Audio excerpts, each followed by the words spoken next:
Hello, everyone, and welcome back to the Big Mockcast.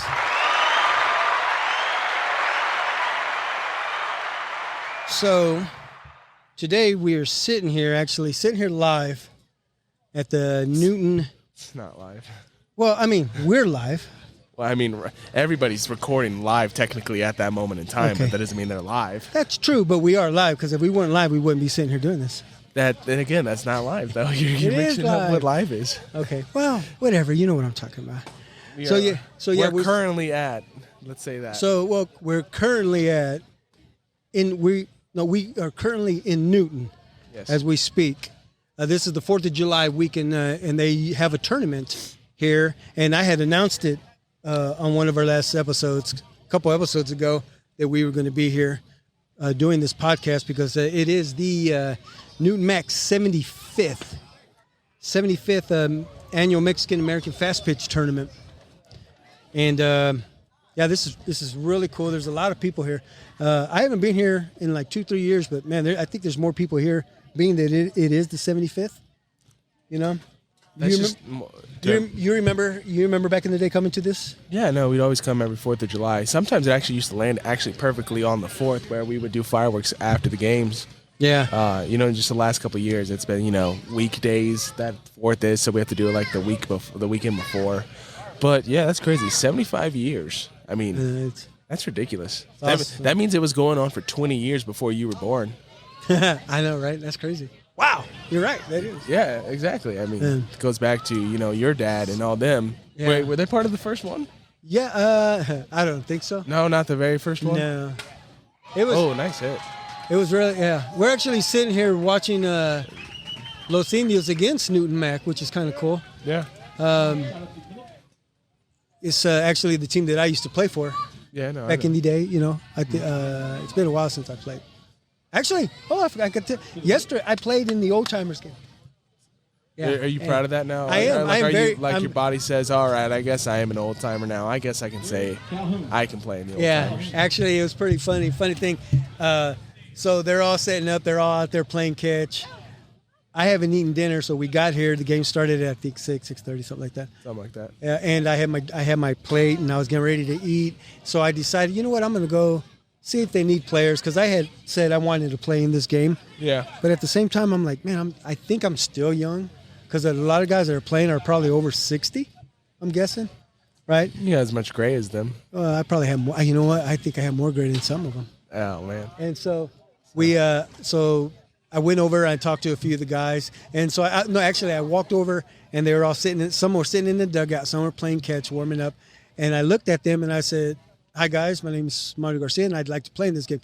They all cheered and said, "Yes, we finally got a young one to start playing with us." So Young one. Yeah. Oh my God, someone below 60. About time. Yeah, and so it was fun. They actually said they made the lineup, and being that I was one of the youngest one, and they said, "Oh, this guy's an ex-Indio. All right, son, you're batting fourth." And I said, "Okay, I can do that." So I grabbed my bat, and I'm ready. And as soon as I look over, another guy stepped right in front of me and said, "No, I got this. I'm batting fourth." I was like, "Okay, I'll bat fifth." And so I can't remember what he did, but when I came up with my first at bat, very first pitch, I was always one of those guys. Swing at the first one? When my coaches would always say, take some pitches. That ball came down, looked like the size of a basketball. Wham! I whacked it over into left field, bounced to the left fielder, which it felt good coming off. And everybody was saying that it looked like I galloped all the way to first. Because I'm running, but I didn't run a full sprint, but I'm kind of running. I can imagine your legs. Yeah, kind of like galloping like a horse. So I make it to first, and I think that's as far as I got. I can't remember the last time I've seen you run, so I can only imagine how weird it was. Well, the last time you probably saw me run was back when I was coaching basketball, and I would run with you guys. I don't remember that. Not even that? Oh. Yeah, I used to run with you guys. Oh, anyways, but how did that game go? Our team won. Did you? Okay. We ended up winning. I think the score was maybe like 7-3 or something like that. Okay, so pretty good. Now, how did you do personal stats? I went 1 for 1. 1 for 1. Yeah, my second at bat, I came up, and I didn't want to strike out. I had a 3-0 count. I was like, I do not want to walk. And so the next pitch came up, and it was outside, and I swung at it, and I looked silly because it it was way outside. There was no reason why, but I swung at it. Next pitch, I think, came in, and I think I fouled it off. So then I choked up on the bat, and I was holding it tight. I'm like, I am not going to strike out in front. I had all my cousins watching me. Yeah. And then speaking of cousins, Tommy and Orlando showed up here. Came up from Texas. Came up from El Paso, Texas. Thank you guys for coming. And they were standing at the gate, and I was like, oh, my goodness, You can't embarrass yourself in front of family like that. And at that time, I didn't see them, but I think they were there because they said they saw my second bat. And that pitch came out, and I hit it, and it jammed me. It just hit the handle. Yeah. It popped up to the shortstop. And I was just like, okay. At least I didn't strike out. At least you didn't strike out. I'd rather go out and swinging ugly and tipping a foul ball and right. Yeah, so I got. But why would you not want to walk, man? That's like because I wanted to hit the ball. I wanted to hit it, man. And so yeah, but then you would have been 2 for 2. Yeah. So I ended up walking, and then So. Yeah, that's the way my day ended, and I got to play. I was out in right field, and then I got to play, and then I ended up playing. We had 4 outfielders, like an old timers game. So we sat out, and I was in left center field, and then there was a guy from Austin, Texas, right center field. So we were out there talking. We were actually talking Dallas Cowboys because he's a Cowboys fan. Okay, if he's from Texas, then he's got to be right. Cowboys He's got to be. So we're kind of sitting there talking. So. Yeah, it turned out really good, really nice. Oh, man. That's good. Yeah, so it was fun, and I'm glad I did it because that was at one time I was like, I don't think I'm going to do this. I said, I got to do it, man. So now you're going to start trying to do it every year? Yeah, I think so. Maybe this could be a tradition for me, Up until the point you break whatever shoulder next. Man, I hope I don't get hurt doing this.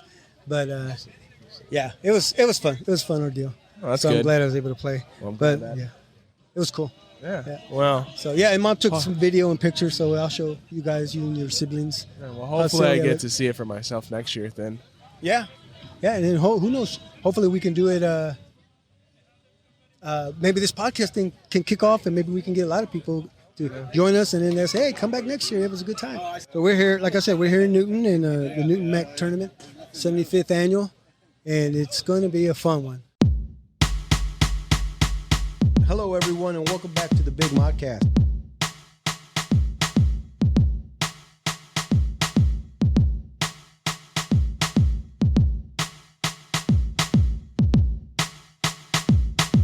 So, let me start off. Welcome to the show. You're welcome. We are the Big Modcast, and we do this weekly. And so this is our first time here in Newton, Kansas. Yeah, so just for the viewers out there, if you give us your name and how you're connected to the tournament. Well, my name is Tony Delatorre, and I was born and raised in Chanute, Kansas, and that's where I started my fast pitch softball career. I've been playing fast pitching for several years. I'm 76 now, but I got to play. I was honored to be able to play in the 25th anniversary. I was honored to play in the 50th anniversary. And now I'm coaching a team which we won this morning. Nice, congrats. In the 75th anniversary. And I'm going to try to make it to the 100.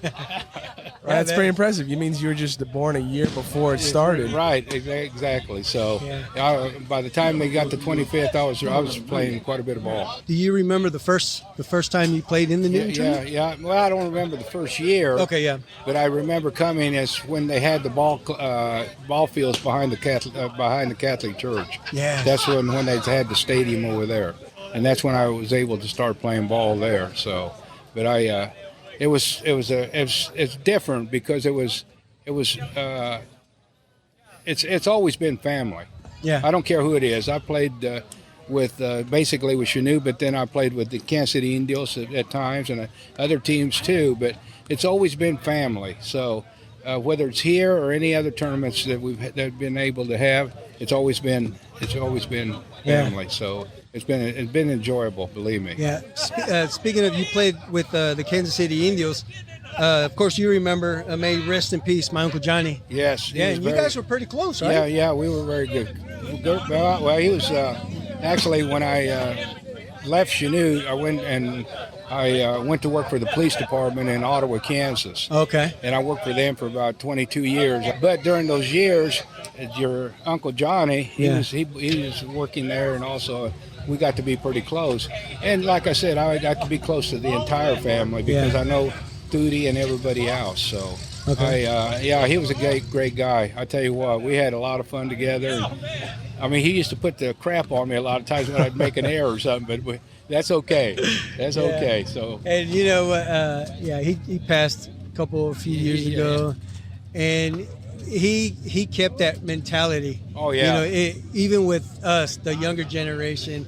Oh, he was on us all the time. I'm telling you, he tried to keep you straight. He really did. I played second base for the longest time, and he would get on to me and say, "You want me to go out there? Give me your glove. You want me to go? I'll go play. I'll show you how it's done." You didn't want to make an error because he talked to you about it when you got in. So but I really enjoyed playing with the Indios and the other teams that I played. I enjoy coaching now. I got a couple grandsons that are playing, I really enjoyed this game. I think it's good.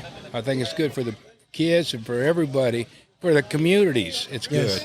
You know, I tell you, because if you don't have this, I mean, you got to have something to make you feel good and to be able to say, hey, there's positives in this world. Yeah. You know what I'm saying? There's so much negative going on everywhere, and these positives sure help. I attended that Hall of Fame banquet because I was inducted into the Hall of Fame here about 11 years ago. And I was inducted into the Kansas City Hall of Fame about 15 years ago. And I think a lot of that was not only my ability to play, because I thought I was pretty good. You made it to the Hall of Fame, so you had to be. I know. That's what I tell my grandson. I said, you might be good, but you haven't made it to the Hall of Fame yet. So there we go. But anyhow, I just think that that's a lot of it, too. You know, and that banquet yesterday was outstanding. There was a lot of people there. And people that, I mean, were really good ball players back in their years. So you say you're coaching right now? Yeah, I'm coaching the what team is this? Hasty Awards. Okay. They're out of Ottawa, Kansas, but we got our players coming. You know how we got players from Wichita. My grandson's from here. We got players from Kansas City. From Gardner. We got a couple that come every year for us and work here during the summer that are from out of Mexico, the two pitchers. Wow. So, but they come here and they got work visas and they work and stuff. So, yeah, and we got several young players, so that helps a lot. And it's just like anybody else. So these teams are good. Yeah. But like I tell them, I said sometimes you got to be outsmart the other team in order to win the ball game. Whether it's switching a runner, whether it's bunting, whatever it might be. You have to tell them that, you know, and so sometimes they're hesitant to want to do it, but you got to say, you want to win the ball game? Yeah. You know, so there we go. So, what did you think about the game yesterday, the Old Timers game? Well, I was sweating. And, you know, and I was honored to play in it. You know, this is my first time playing it. Yeah, it's fun. And I was telling Marcos here, I said, I walked in the dugout and introduced myself. They're like, oh, we got a young guy. All right, we got a young guy now. I'll tell you what, I've been doing this for, several years now. Yeah. And it's always enjoyable because it's basically like yesterday for the reunion. That's what it is. It's just a reunion for us. And you talk about the things that you used to do when you were a ball player. And like Gene was talking about yesterday, he does the historical stuff, and he said, you guys built the bridges for what's happening now. Yeah. So, and you're speaking of Mr. Gene Chavez. Yeah, right. Yeah, and he's another one that I would like for him to sit and talk with us. Yeah, because he has it right, because if it wasn't for us, and if it wasn't for like the community here in Newton, Kansas, to continue the tradition, you wouldn't have the 75th anniversary tournament. So that's true. True. So, well, looking back on that time, do you have any memorable moments, any big games you remember back in the day? There's a lot of big games. Is there? This morning was a big game. I tell you what, we were behind in that game, and we come back and won it 3-1. So it was a good game. The kids played well. They stayed on top of it, and that's what we needed, you know. And we played in Oklahoma last week, and we were behind 2-0 going into the bottom of the 7th. We come back, we switched some runners, we did a little bunting, got back, and like boom. You said, you got to outsmart them. You know? We beat them 3-2. So that's what you have to do a lot of times. Yeah. And like that, you know, without, like I said, the community, the people, the families, the ball players, old timers, the young timers, and everybody else, you wouldn't have this. And I mean, it's just a pure celebration of life is what it is. Yes. So, but I really believe that, you know, so. Yeah. But I really enjoy it. So it's pretty neat that you created I mean, that's a great memory already. Yeah. On the 75th. Yeah. You know, but what about you yourself? What about like something memorable that you did back in the day? You know, a grand slam, or you hit the fence to tie the game. Or, there's got to end the inning. Yeah, there's got to be that one. Hell, I can't remember because I used to tell Paulie Hernandez out of the Amigos. The Amigos, yes. Yeah, I said, just throw me the ball. I'm gonna hit it over the fence anyhow. So there you go. But I played well. I was a pretty good hitter. Yeah. I caught Harley Pons for about 10 years, and he was a hell of a pitcher out of Chanute. Okay. Yeah. So, and I also, you know, and I played with the Amigos at times sometimes. Oh, did you? Too, Okay. You know, because just like anybody else, when the pitcher goes, the catcher comes too. Yeah, yeah. They want your catcher with them. Yeah, So, and I seen that a lot in my career. So you'll see that, and like I said, to be able to point one out, none. because it's just.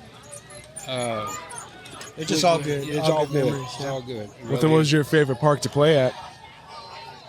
Here. Is this one? Yeah. Athletic field, yeah. Well, athletic and really the church when it was church. there. The original one. Yeah, back in the days.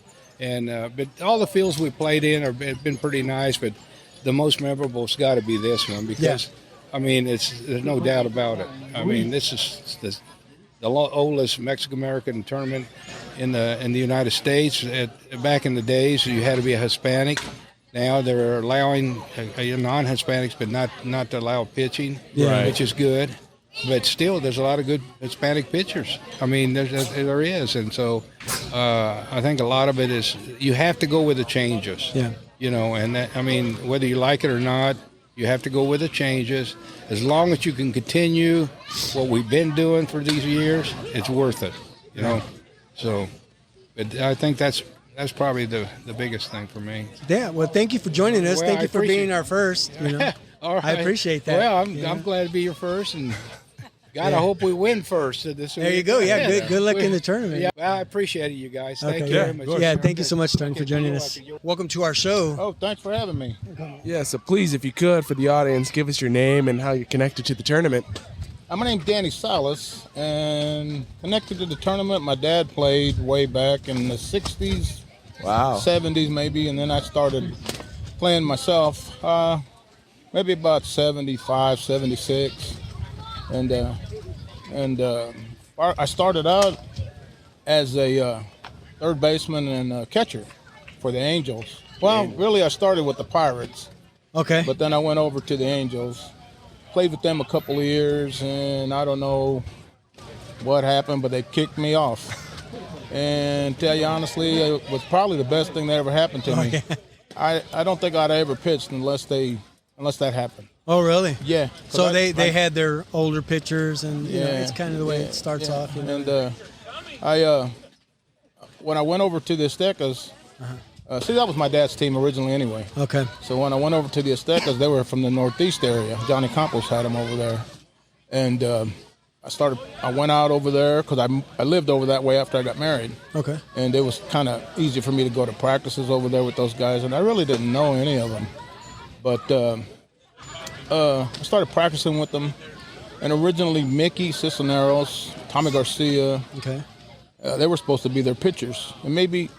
I don't know if Tony Moreno maybe, but they were supposed to be their pitchers. All during spring practices and stuff, I pitched batting practice all the time. And I never pitched before. And so when it came time for the league play, they said, Mickey's not going to make it, you got to pitch. I said, oh, crap. Oh, yeah? And that's how it started. Was it a little nerve-wracking? Yeah, somewhat, man, because I never done it before, you know, and... But yet, you know, you were throwing batting practice, but you know, I had a little had control because I pitched batting practice all the time, you know, before the league started. Yeah, once that started, and I kind of got handed the job, really, you know. Yeah. And first couple of years, I used to get smacked around because I didn't know. I didn't know Right, anything. you were just throwing it in there and let your defense work. Yeah. We had a pretty decent team, but I had to learn how to pitch, and then I developed the knuckleball. It was crazy. Yeah, I remember. Yeah, it was a real good pitch, man. It was one of those pitches where up the bat we'd see it coming, we'd be like, "Ooh, that's a nice pitch," all the way to the glove. You know? Yeah. Before you knew it, it was by you or popped up, grounded out. Right. A lot of teams when I played later on, and like I said, I started pitching all the time, and I started playing these regionals and stuff like that. A lot of times the teams from other states, I mean, the 4-state, they would see me pitch, warming up, and this and that. They say, this guy doesn't have anything. All he does is a knuckleball. And, I did a pretty decent job, man. Right. But back in the day, man, when my dad and them played, man, it was packed at Shawnee Park like crazy. People would, how Shawnee Park is, people would sit inside the fence with their lawn chairs and stuff. Yeah. And they had a big giant tree out there, so they took advantage of that shade out there. Yeah, that's right. Yeah. But it was good, man. So if you're saying your dad was playing too, was he part of the first generation of like the first year? Yeah, pretty much. Well, of the tournaments? Originally the second started out as a hardball team way back. And, my grandfather, he didn't play, but he was a scorekeeper for that. Really? And then when my dad started playing fast pitch, I believe he told me that old man Joe Morales, across the street from Shawnee Park, he was the original pitcher for the Aztecas. And then my dad started working in, and eventually Joe told him that you're going to have to take over, man, because I'm about done. Yeah. So my dad started pitching, and they had some good pitchers. They had a good team, man, the Aztecas way back then. They had a lot of good ball players. My uncles, the Ceseñas, Tony Cesena, Richard Cesena, they played. And they had a lot of brothers from the Guerra brothers that lived up on the Carnes area. They had that was their whole infield, really. Really? The brothers. Back in the day, were there a lot of, like you said, like family teams? Yep. Kind of like, the team that I grew up playing with, Los Indios, we're always family. So, you guys had your family that's teams. what kind of, I don't want to downgrade these people that do this stuff they do now. They ship in people, and I can't say they pay them or they don't, but it doesn't seem like they're bringing them in just to play. I don't know. And it's just, to me, it's kind of stepping on tradition. You're not going through family ties to bring people together or neighborhood people and stuff like that. I don't know. I just don't agree with it. I remember when my dad was playing, and I can't remember where we were. It might have been like Garnett, or I don't know where it was.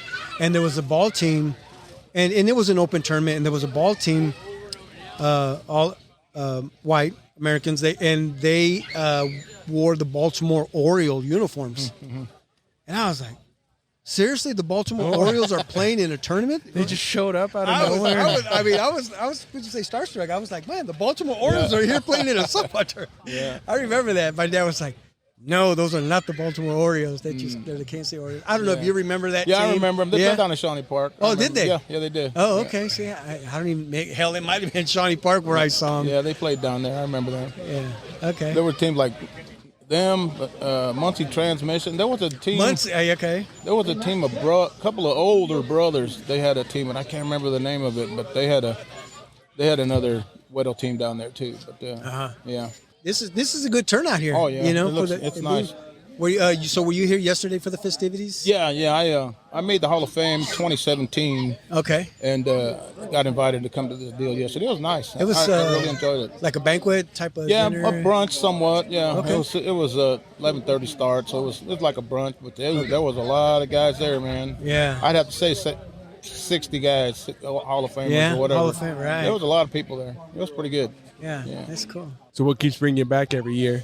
Just the camaraderie? I come to play in the old timers game, but I can't do it this year because I had surgery on my knee. And like you say, I this was my first time playing in that game, and I remember them shirts. Like I told yesterday. I was like, dang, Danny, I wanted to play with you, But I don't know what side you would have been on, but, I look around and see which side would be better for me. Bring that nasty knuckle back out. Well, I tried to. I know but you still got it. It started rotating on me. It didn't stay floating. Oh, yeah. Yeah. But it's cool. It's cool now to reminisce and talk to everybody. Well, people I used to play against and people I do play with. You know. Yeah, and speaking of Hall of Famers, and may he rest in peace, Mr. Paul Waxy Hernandez. He was just inducted into the Hall of Fame. If I'm not mistaken, right? Yeah. And that's awesome. Congratulations to the family, the Hernandez family. Yeah. Thank you for all right, man. Yeah. Thank you. Thank you so much. All right. Well, welcome to the show. Thank you for joining us. Oh, thank you, sir. Yeah, if you could please give us your name and then how you're connected to the tournament. Oh, okay. My name is David Rodriguez. I'm from Emporia, Kansas. And I've been coming to this tournament for at least, I'm 65. I've been coming here for at least 55 years. Yeah. Since I was like 10 years old. Wow. Came and watched my brothers play ball and all the way down, and then I started playing ball when I was like 16 years old. Who did you start off playing with? Emporia team. Emporia. Yeah, Emporia. Was it a family team, a friend team? Yes, it was a family team. Yeah. We were the Los Chicanos of Yeah, Emporia. I like that. Yeah, and then we were the Brown Express. The Brown The Express. Brown Express? Yeah, Yes. yeah. And I remember the Brown Express. Yeah. I was the pitcher. Okay. Yeah. And the Brown Express, were those with the Escobar brothers as well? That was with Topeka. Oh, okay. In Topeka. 1980, I left, and because I was playing with my family team, but the Escobars and the team, they asked me to start pitching for them in 1980. So I played with them for about Topeka for 6 years. Okay. Yeah. And then actually I came back, and then I started another team. Okay. Yeah. We were the bad boys. Yeah, I like that. As in, that's what you guys were called, or are you just saying you guys are the bad what- boys? Actually, I didn't like that name, but that was some of the younger guys. They wanted that name. I said, okay. I said, no, let's not really name that because they might give it more incentive to other people. Like Detroit Bad Boys, you know. Yeah, that's the first. I mean, we're nice guys. Yeah, but we're nice guys. we're the bad boys. Yeah, the bad boys. So then you had to go out there and put that mean look because I got to stick with the name. You know, the bad boys. Yeah. That's- Well, and actually, when you say mean look, Yeah. when I was pitching and when my dad says, "What, son?" He goes, "Boy, what do you always have that mean look on your face?" I go, "Well, I can't be up there looking smiling and looking nice up there. I got to look mean and aggressive, you know. Yeah. I got to snarl, you know." Yeah. I can't be after the game. I can be nice, but not during the game. I want to put the little fear of God in them. Yeah, I've known that when people have that mean look, you know, you might not be the meanest person at all, but you just have that mean look. Right. You know, people call those sin amigos, which means that Friend. guy does not have any friends. Yeah. You know. So, yeah. Well, I don't know if you remember from the New York Yankees, he was a relief pitcher, Goose Gossage. Okay, and Yeah. he had that. He had that mean. He was one of the first ones to start throwing 100 miles an hour, and he just looked mean. Everybody was scared already of him, even before they were batting. Like, oh no. Yeah, I remember. I just like that look. You know, you kind of gotta. He kind of looked like a nice guy up there. Yeah, 'cause I remember. Can you still do it? Give us that real. That was it. You need that hat. You put the bill down a little bit. Weird glove. All you can see is the eyes. Yeah. I'm not gonna let them. Yeah. I get the snarl, you know. Do you remember on that one movie also in Rocky 3 when he was he wasn't boxing, but he was cleaning up and all that, and one of the trainer told the guy to look mean, and he didn't know how to do it, so he goes, "Rocky, get over here and hit that bag," and then he goes and snarl and look mean. Yeah. And that's what the look you gotta have. Yeah. You said you want to plug that? Go ahead. Yeah. So tell us about your tournament. Yeah, it's going to be August 16th at it's called Lorenzo Delgado Sports Complex. A little history on that.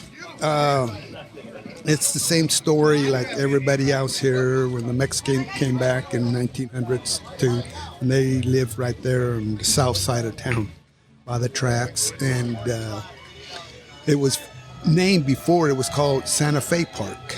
Okay.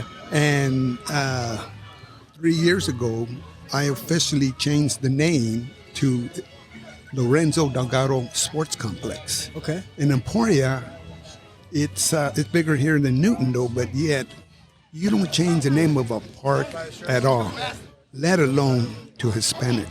name, Right, and I yeah. did that. Congratulations. And Yeah. we had the city manager and the mayor and the commissioner and so forth, and they were all there, and we officially changed it. And it was, we gave a plaque. I gave a plaque to the family and so forth. So it was a big ceremony. It was Yeah. really nice. Yeah. And then last week, they officially changed the sign because they still had Oh, they Santa still Fe had the Park. old sign. And I was on them. It just takes them a little bit to kick Yeah, them around, yeah. move them a little bit, and they officially changed the sign. So it's Okay. called Lorenzo Delgado Sports Complex. So that was, to me, that was a big honor for me to do that. Yeah. Yeah, my brother kind of started it, but I ended up finishing up and taking care of it though. But yeah, it's a big thing. And last year I had, of course, I don't know, Rod Martinez from California. He's writing the book. He came down and he's writing a book, of course, about the Hispanic on the tournaments here in Kansas and so Okay. forth. Oh, wow, He came really? down, yeah. That's amazing. Wow, I wouldn't consider that. Yeah. I didn't even think anybody was doing that. That's pretty good to Yeah, have yeah. more knowledge, Well, to we get a can- wider spread than yeah. just Kansas, because it's it's huge in Yeah, Kansas. But he has a book already. Does out. he? Yeah, and co-author. Yeah, and so he has our pictures and a lot of pictures of all the Kansas players and so Really? forth and Oh, teams and and so he's forth. so he's writing it as we speak. Well, him and he's a co-author, and everybody else here. I think these guys here are also doing. Everybody like Kansas City, Topeka, Wichita, and Manuel's helping him. Manuel Jaso. Yeah, Manuel Jaso. They're all giving him information and pictures and so forth to be put in the book. well, I don't know if you know this or not, but in Washington D.C., in the Smithsonian, is a section dedicated to the Hispanic American Softball League of Kansas City. Oh, really? Yeah. Where at? In Washington D.C. Oh, the, really? The Oh, okay. Smithsonian. Oh, okay. The museums. Because in California, the information that I've been giving them in posters and flyers and all kind, they've been putting them over there in Cal State University. Oh, and they're because he told me he'd been putting stuff in there from my tournament and so forth. Nice. So yeah. So that, and then actually, I'm starting up a museum also. Are you? Yes, and for mainly in Emporia baseball and softball. Okay. We're putting stuff in there about our history of baseball and softball in there, and giving them pictures, trophies, artifacts, uniforms, and so forth. I've been working on that. Hopefully I'm going to get it done before my tournament. Okay. Yeah, and so that's nice. But my museum's going to be there all the time, every day. Not, Gene Chavez, he does a great job in having his museum, but I'm going to have it in the building all the time. Yeah. So If I'm not all mistaken, year long. if I'm not mistaken, I think Gene Chavez was a big part of getting that put into the Smithsonian in Oh DC. yes. He's done an outstanding. Gene has done an outstanding job on doing. Oh that. yeah. he's And doing he great, has yeah. a book as well. Yes. Yeah. He's in. He helped with that book also. Okay, Too. Yeah. okay. Yeah, in the last book. Yeah. Yeah, the guy is named. The main author is named Richard Santillan from California, and the other guy, co-author, is Rod Martinez. Okay. And so everybody in Kansas City, Topeka, Wichita, and each town got a representative or giving them information and pictures Okay. and so forth. And we're going to send them off to him, and he's going to put it in the book. Yeah. And I like the shirt. Oh, thank you. These are my shirts that I have. I made up. Everybody likes them. Yeah. I like And it. in the back, I'll show it to you in the back after this. But, Okay.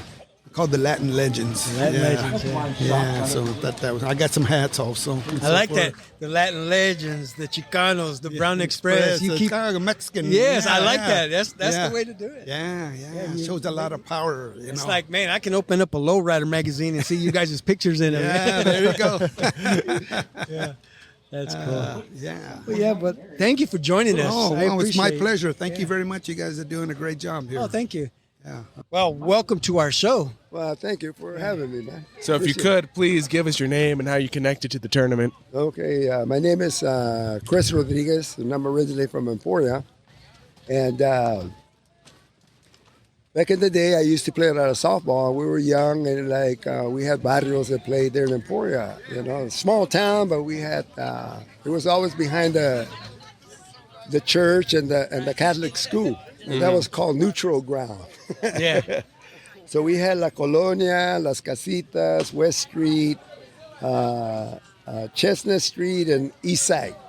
Then we'd all go just like a tournament, and of course, it was good, a lot of guys were learning how to pitch, and, like a lot of guys were starting to learn how to play the ball, play the game. And, of course, we all had arguments and fights, and everybody would just sit back and wait, You guys done? Yeah, okay, well, let's play ball. But that was the norm, I think everywhere. Yeah, especially when it comes to family teams. There you go. You hear that saying, you can't do business with family. But, we could play some softball or baseball, There you go. And you still have to. That's it. You have your arguments and fights. There you go. So eventually, we started playing ball and, making a team. They had a team there in Emporia, which is called the Untouchables, but there was a lot of, I guess now I see because there were a lot older men, compared to what I was only 16 at the time, and we couldn't play softball until we were 16 in the city league. Okay. So there was about 3 of us that went in there, and I loved it. It became my love. Yeah, I could say. I really loved it, and then all of a sudden I started seeing the pitching. And I said, wow, that's neat, So I said, I want to learn how to pitch. So I started learning how to pitch, and before I started coming to the tournaments, like here in Newton, and then in Wichita, Topeka, and Kansas City, and the Missouri side. Yeah. So, we didn't do too good, but we were experiencing a lot of, games, a lot of, we learned a lot. And of course, you see good teams, good pitchers, and I always made sure that I always went and studied the pitcher, how they worked, how they operated, or what kind of pitch they wanted to throw. So to me, it's like, wow, that's a lot of work. But somebody told me, he says, that's what good pitchers are. They retain, and they retain the individual's weaknesses. Yeah. And that's what you pitch to, So I said, oh, well, that makes sense, But then after a while, like I said, I left Emporia. I was 18, and I joined the service, the Air Force, to go see the world, and they sent me to Wichita, Kansas. Oh, man. I told my TI, I looked at Wichita, Kansas, McConnell. No, I don't want to go there. Man. He threw that order, and said, well, that's where you're going.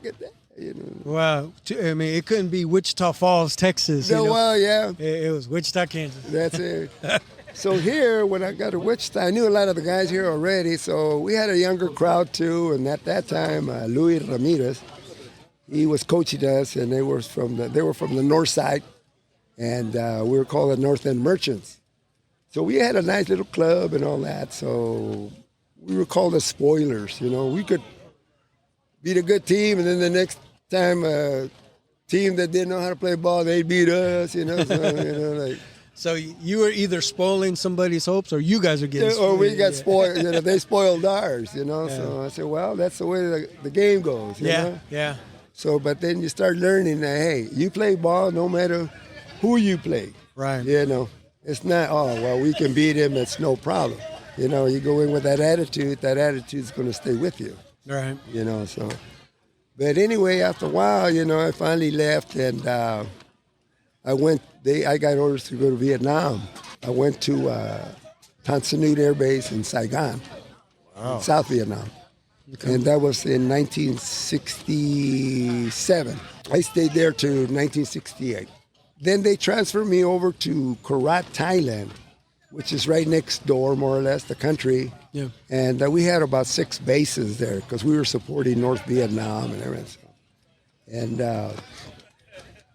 so they had softball teams, and I said, wow, I'm going to go over there, try out or whatever. And I tried out as a pitcher, and I got on. So there was 5 bases, and every year, or the summer, the way it works is that, you go up and play every team at the 5 bases, and then they come to your base. Okay. And then at the end, you have a tournament. Mm-hmm. So I got in. Excuse me. Well, that's interesting. I didn't know that it was happening during at the same time. Like in the military, there was just Yeah, Really? yeah, no, Really? and there was a war going on. Yeah, I know. That's what's kind of throwing me off there for a Yeah. second. Like you guys still found time to Time to enjoy. play. You know, we didn't have the game. best of fields and anything, but we had the fields and we knew what we were doing. You know, so that Sticking a ball, and you made what. that's you did. it. You know, so anyway, we went to Uban, which was up north, and that's where they were having the tournament, all the 5 teams and all that. So we ended up winning the championship there. So that was pretty neat. So we won the Thailand championship, and for the fast pitch softball. Wow, what was it like competing against those teams? Oh from my Thailand? goodness! Well, you had all kinds of talent, Yeah. 'cause Right. from all over the United States. You Yeah. know, and like there was a lot of talent, good pitching, everything. But we got by and we won the championship. So Yeah. this was in 1967. Okay. So and then I came back in 1968, and I wasn't in too good of a shape. Came back with issues, traumas, and all that.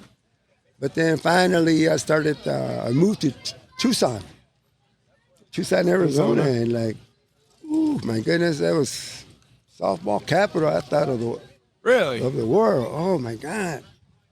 Well, let me see. They started out with AAA, AA2, AA1, AA, Triple B, Double B, and B.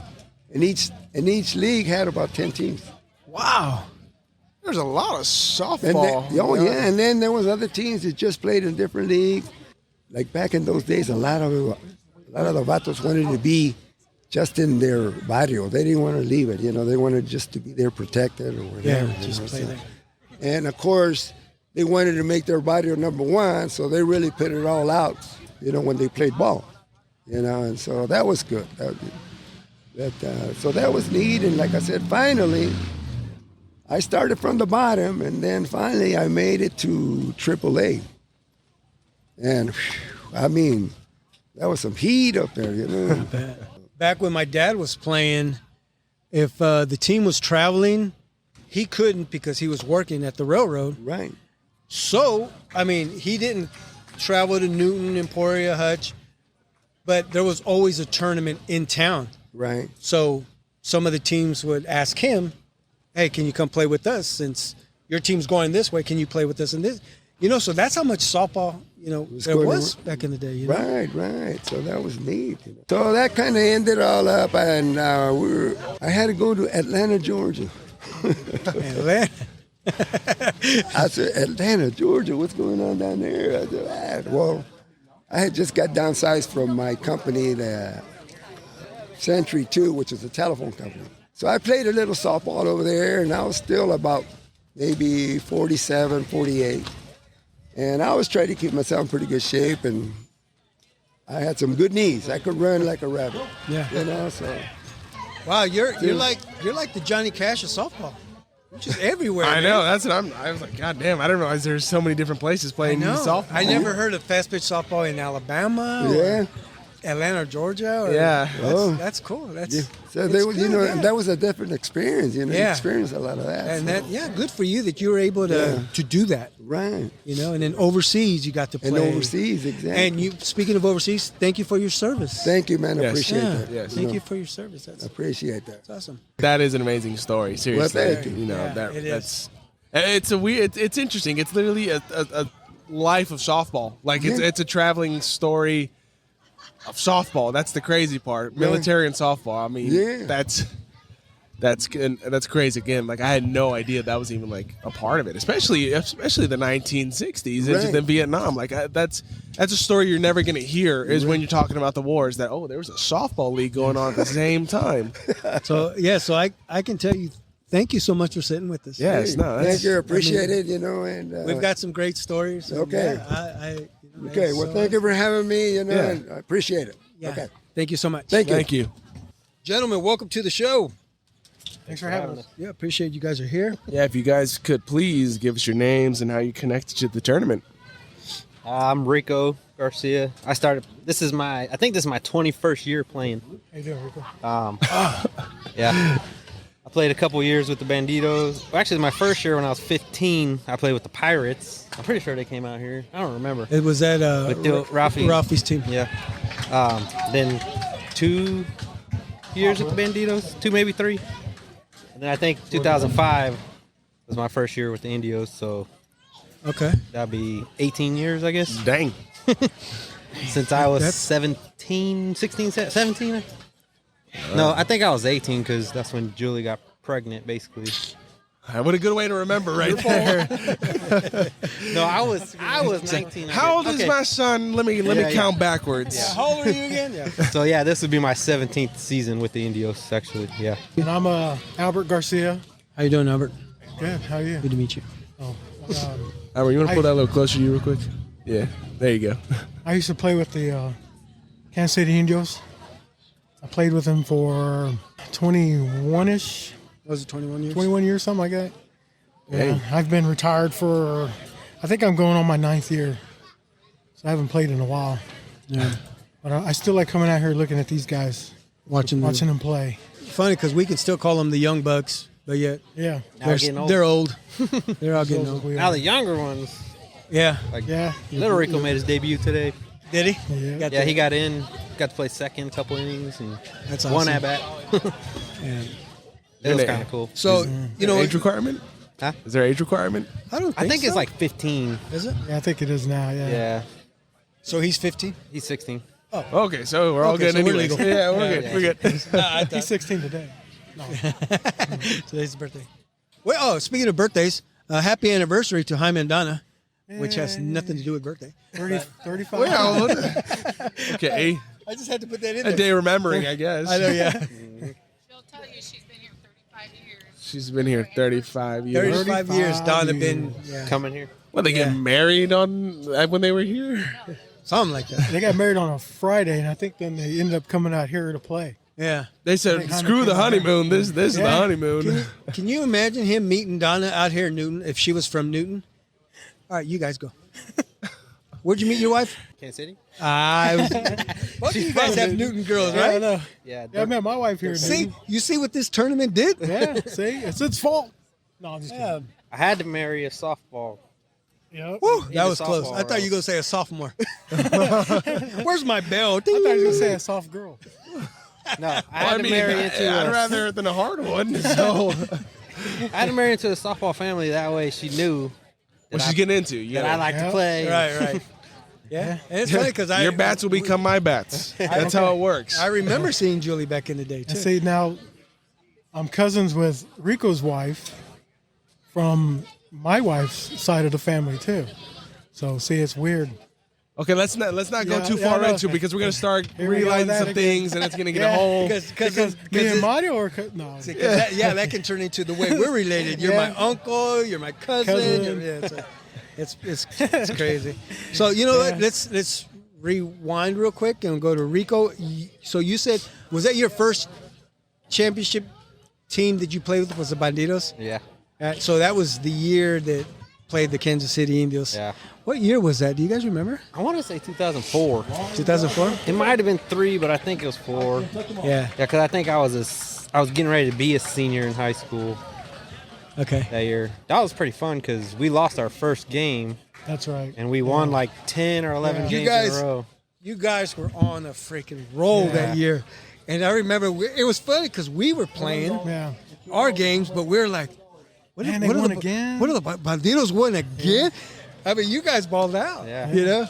That was, and I'm sure that's a good tournament, a good feeling for you guys. That's a lot of games in like 3 days. Oh yeah. Yeah. Dude, and remember, No, Bert? it was 2 days. It was 11 Yeah. games in 2 days. Yeah. Holy shit! You guys are playing till I- like 1 o'clock in the morning. You know what? And Albert and I, when we were playing in the early years, there was one day that we lost the first game and we had to play Yeah. like 7, 8 games on Saturday. Oh yeah. Holy and we cow. play up until probably midnight. And Those of course, years. in those years, that's when the tournament, what they have, how many teams? Oh yeah, there was 20, 25. Yeah. Almost reaching 30. Oh, Yeah. yeah. Dude, and I'm not going to lie because I don't like to. But that was fun. Yeah. That was fun playing a lot of games in one day. And, because now, and then after that, we started playing games like play 2 and then you're done for the day. Yeah. Yeah. We're like, we used to say, should we go ahead and lose the first game so we can play some more? Lose on purpose. Yeah. So that's when you guys would say, yeah, let Mario play. So Rico, So we set okay. out. So going back to that tournament, that year, do you recall what field did we play you guys on? At Washington. Thank you very much. Because we were talking about that because Yeah, because it was raining, and I think they couldn't get the field yeah. ready Yeah. or something. Yeah. so we It rained finished it we out. finished the night, and what I remember about that game, I mean, it was cool that we got to play against you and Danny and Tomas. Tomas was on the team. Josh. It was it really Josh? That's right, Josh. Dude, yeah. so it became a family game. yeah. Right, and it was the best. And then it was the 4th of July, Yeah. and we were was late. at Washington. It was a late game, and fireworks Yeah. were going on like All crazy. around the park. It almost felt. Ooh, it sends goosebumps. It almost felt like they were popping fireworks for us. You know, Narcissistic. yes, you know. And then to top it off, Theo Danny pitched against Little Yeah, Danny, against Little against Danny. Cousin Fresh. So it was a battle of son, dad, and son. We had family. I mean, it was a great game. Yeah. And The shit talking must have been on No, point that night. You know what? I don't- Can I go say ahead. something? Yes, Go please. ahead. Oh, I forgot you were here. My Thank you. highlight- Thanks for Hey, joining thanks. us. Yeah, I'm here. Thanks. A highlight in that game, because Christina even said it reminded her of Sandlot. Because Yes. I hit a home run in that game against Yes. Little Danny. It went into the trees, but the fireworks were going off Yes. as I hit it. You might as And well then- just run those bases real slow, just Yeah. like slow motion to the think end I- of the movie. I think And I then had Marcos- one too. You were talking about the shit talking going on. I don't know what. Little Daddy had said something to me going to second, playing around. Yeah. He's What like, did "Oh, he you got lucky." And then the umpire told Little Danny, he goes, "Hey, you need to watch that." I was like, "Yeah, get him, Blue." I said, "I don't know him." Albert, do you remember the last time you played in a game here? No, I don't. No. I know. I don't either. I can never remember years. I want to say, well, it's been, I'm saying 9. 2000, That's about what, 2012. Yeah. So maybe it's 2012. How about the year? How about the year that we both came in and we both suited up? Oh, why you got to bring that up? Well, what happened? We both suited up because we wanted to get, a couple bats here and there to get into the lineup. I couldn't even get a bat when And I was then playing originally. And then we got our chance against the locals because, the Indians were winning, a pretty good amount. So they were like, "When do you guys want to go in?" And we both looked at each other like, We both "Go were ahead, like, go ahead, about it." and I was like, Albert, you go in. He goes, no, you go in. I don't want to go in. So we sit there arguing about who's going to go in, and they're like, oh, come on, son, one of you guys need to come up and run. I was like, damn it. So I ran, Yeah, I was like, and dude. I was like, "Go ahead, Mario, go ahead." So I got on, and they made me run, dude. And I scored. I think I scored. Yeah. And Jaime looks at me. I come in the dugout. Jaime says, "You didn't stretch out at all, did you?" I was like, "Dude, no." I said, "Could you tell?" He goes, "Yeah, you were running all stiff, running around." I said, "I didn't want to pull anything, man, because I can feel my hammies kind of trembling, when I was running." I kind of felt like that yesterday. So yeah, I looked like I was galloping. I know, but I actually brought a full uniform yesterday to play in the old times because I didn't know what they were going to wear. Yeah. I text this guy Rico. I said, "Hey, what do the guys wear?" He said overalls. I was like, I have a pair of overalls too. Should I bring them or not? Because I didn't know if he was serious. That would have been silly. I show up in overalls. like a farmer. As far as our team, Los Indios, like how many times do you think we've taken this championship, this tournament? I don't know. It's got to be double digits. Is it? I'm thinking 11, at least 11. Yeah. Man, how come we don't have rings? I don't Well, know. that's Let's okay. start making rings, man. Because Last year, I want to show off some rings over here. Yeah. I was trying to get it on to make a shirt, and we were trying to figure out the years we Yeah, made. it's funny you say that because I think we tried it. Dang, I think we tried that, and I don't know if we ever succeeded because then we started like, dang, when was the last time? And so we had talked to Theo Dan and see if he could print, but we couldn't figure out the times or the years Yeah. anymore, But no, that's a good idea. We need to look into the history, and I need to get with Valerie to see because they have from the Yeah. very first tournament, whoever won that. I mean, it's got to be documented on. So I mean, if they know for a fact it's been 75 years, that means they got to know the first. who won the first and second? They wrote it all in dirt in the beginning. It's on rocks. Yeah, they were doing the caveman, the ching, ching, I will. Thank you, Rico. Thanks for joining us. Yeah, good luck. We'll hear about. Yeah. Hopefully, we hear some good news and we'll see you. Welcome to the show. Thank you. Thank you very much. Yep. Hi, Mark. So if you could kindly please introduce yourself and tell us about your affiliation with the tournament. Okay. My name is Valerie Goodwin. I am the committee treasurer. I have been associated with the Newton Mexican American Athletic Club for about 7 years. Okay. So I've been on the committee for about that long. Been coming to this tournament my whole life. Loved watching the games. I've been a part of the games. My grandpa played. All my uncles played. Yeah. My ex-husband played. Okay. So I think he's still playing. He's trying to play. Yeah, now he needs to retire, actually. That's he has said that every year for the last 4 years. Yeah. He's playing today. He's actually playing with my family on the Aguilas. Oh. So you must have to give them the okay. Right? They had to come to you first. No, this guy wants to play. Is that okay or not? Yeah. No, they're actually like, we kept you. We gave Valerie away. So so we have been working really hard, just kind of updating the tournament and bringing it to new levels. We're just trying to.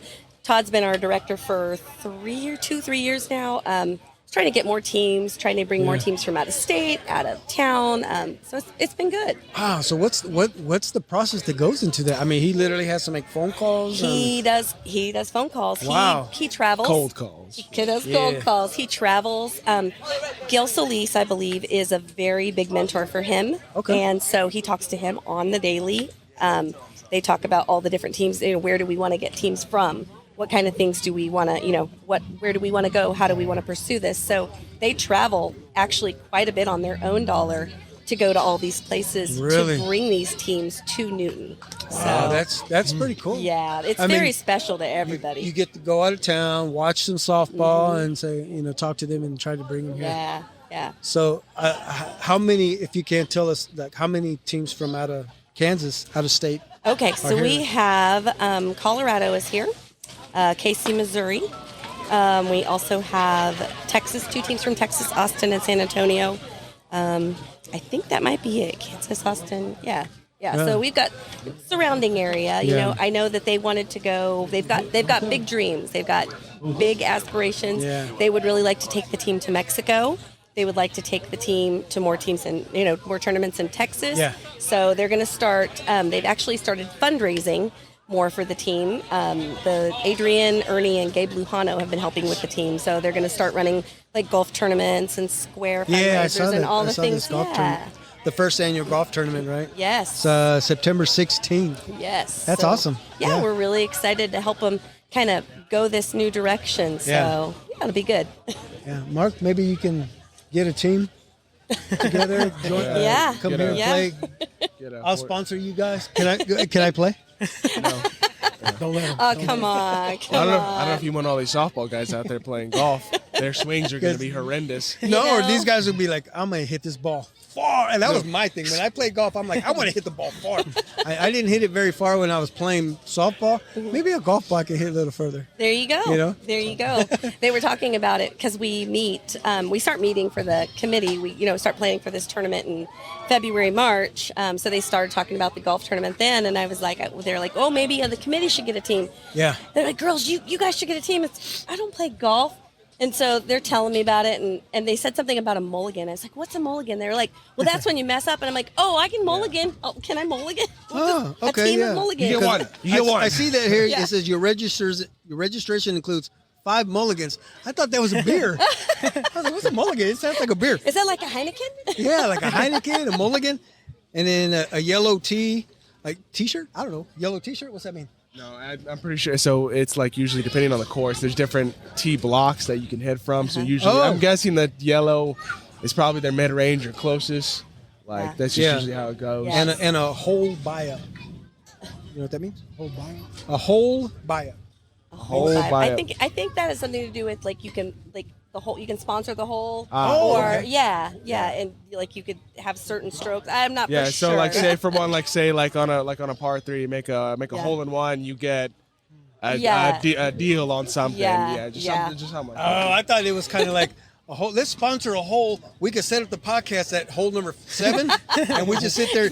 We'll sit there and talk. And Well, they actually do that. I mean, that's the whole thing. That's what they do in the PGA Tour. They have at the certain clubhouse holes. They just have their commentators sit at the top, and spectators sit around that specific hole. And, okay. Yeah. I think we're just going to get a team. The girls are going to get a team, and we're just going to make up our own rules as we go. There we go.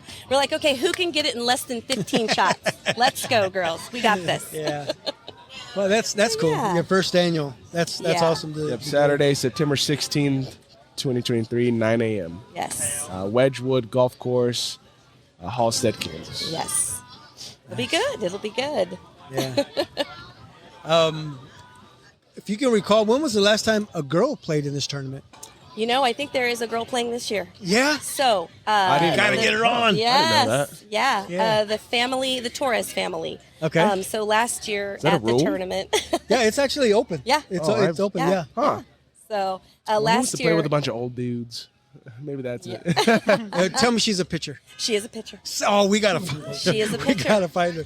Heather Torres, that's who Okay. you're looking for. Okay. But yeah, so last year at the tournament, their uncle and grandpa passed away at the tournament. Oh. At the tournament, he came out. He was scheduled to throw the first pitch, but he had been sick. He'd been kind of ill, so they decided, okay, we're not going to let him throw the first pitch, but we're going to, break him out of the home and bring him out for the night. And he passed here over on the first base line. First base line. Really? Yeah. So That's like sad, but I know. I don't want to be kind of- like I offensive know. here, but I mean, like that's yeah. literally just like, Yeah. wow. Yeah.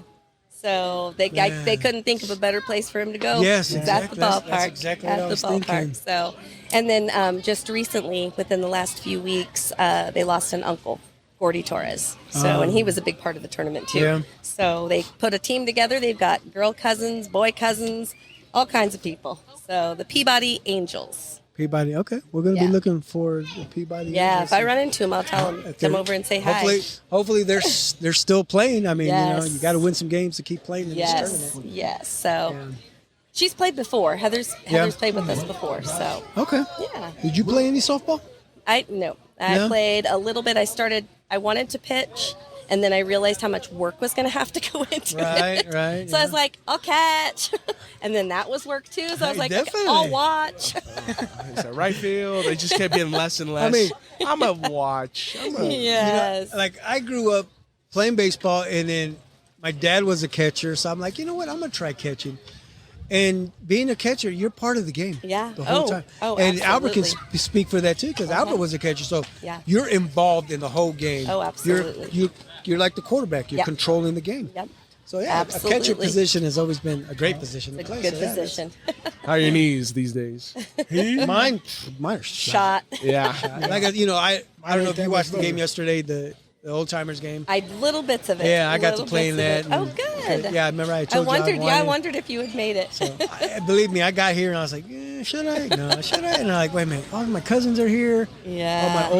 All my old fast pitch players that I Yes. played with are here, Yeah, and yeah. again, so I'm like, I'm gonna go out there. And I was the youngest guy out there, I think. At 52 years old. Yeah, so that was pretty fun. Yep. It was a good time. But no, this is a good turnout. Yesterday was a good turnout. It's great. Can you explain to me? On Thursday, there was the running of the tents. The running of the tents. Is that new? Well, the running of the tents has always been. Whenever we open the gates, it's people go. You go find your spot. But what's funny is they really don't have to run because tradition holds strong here. You can literally, I could tell you where every family is sitting. Yeah. Every family. Indios, right over there under that Right, tree. by the tree. For years. Montanos over on the other side of the press box. Gonzalez on the other side of the press box. Palacios just on the other side of the Really? bleachers. But what's fun about the running of the tents is that as the families grow, you get all these younger people and their friends and everybody wants to come out. And so then they started trying to take all these spots. So we're like, okay, we're really? just going to not open the gates. We used to open the gates and just have them open all day. You could just come and go, put up your tent. Somebody would be here.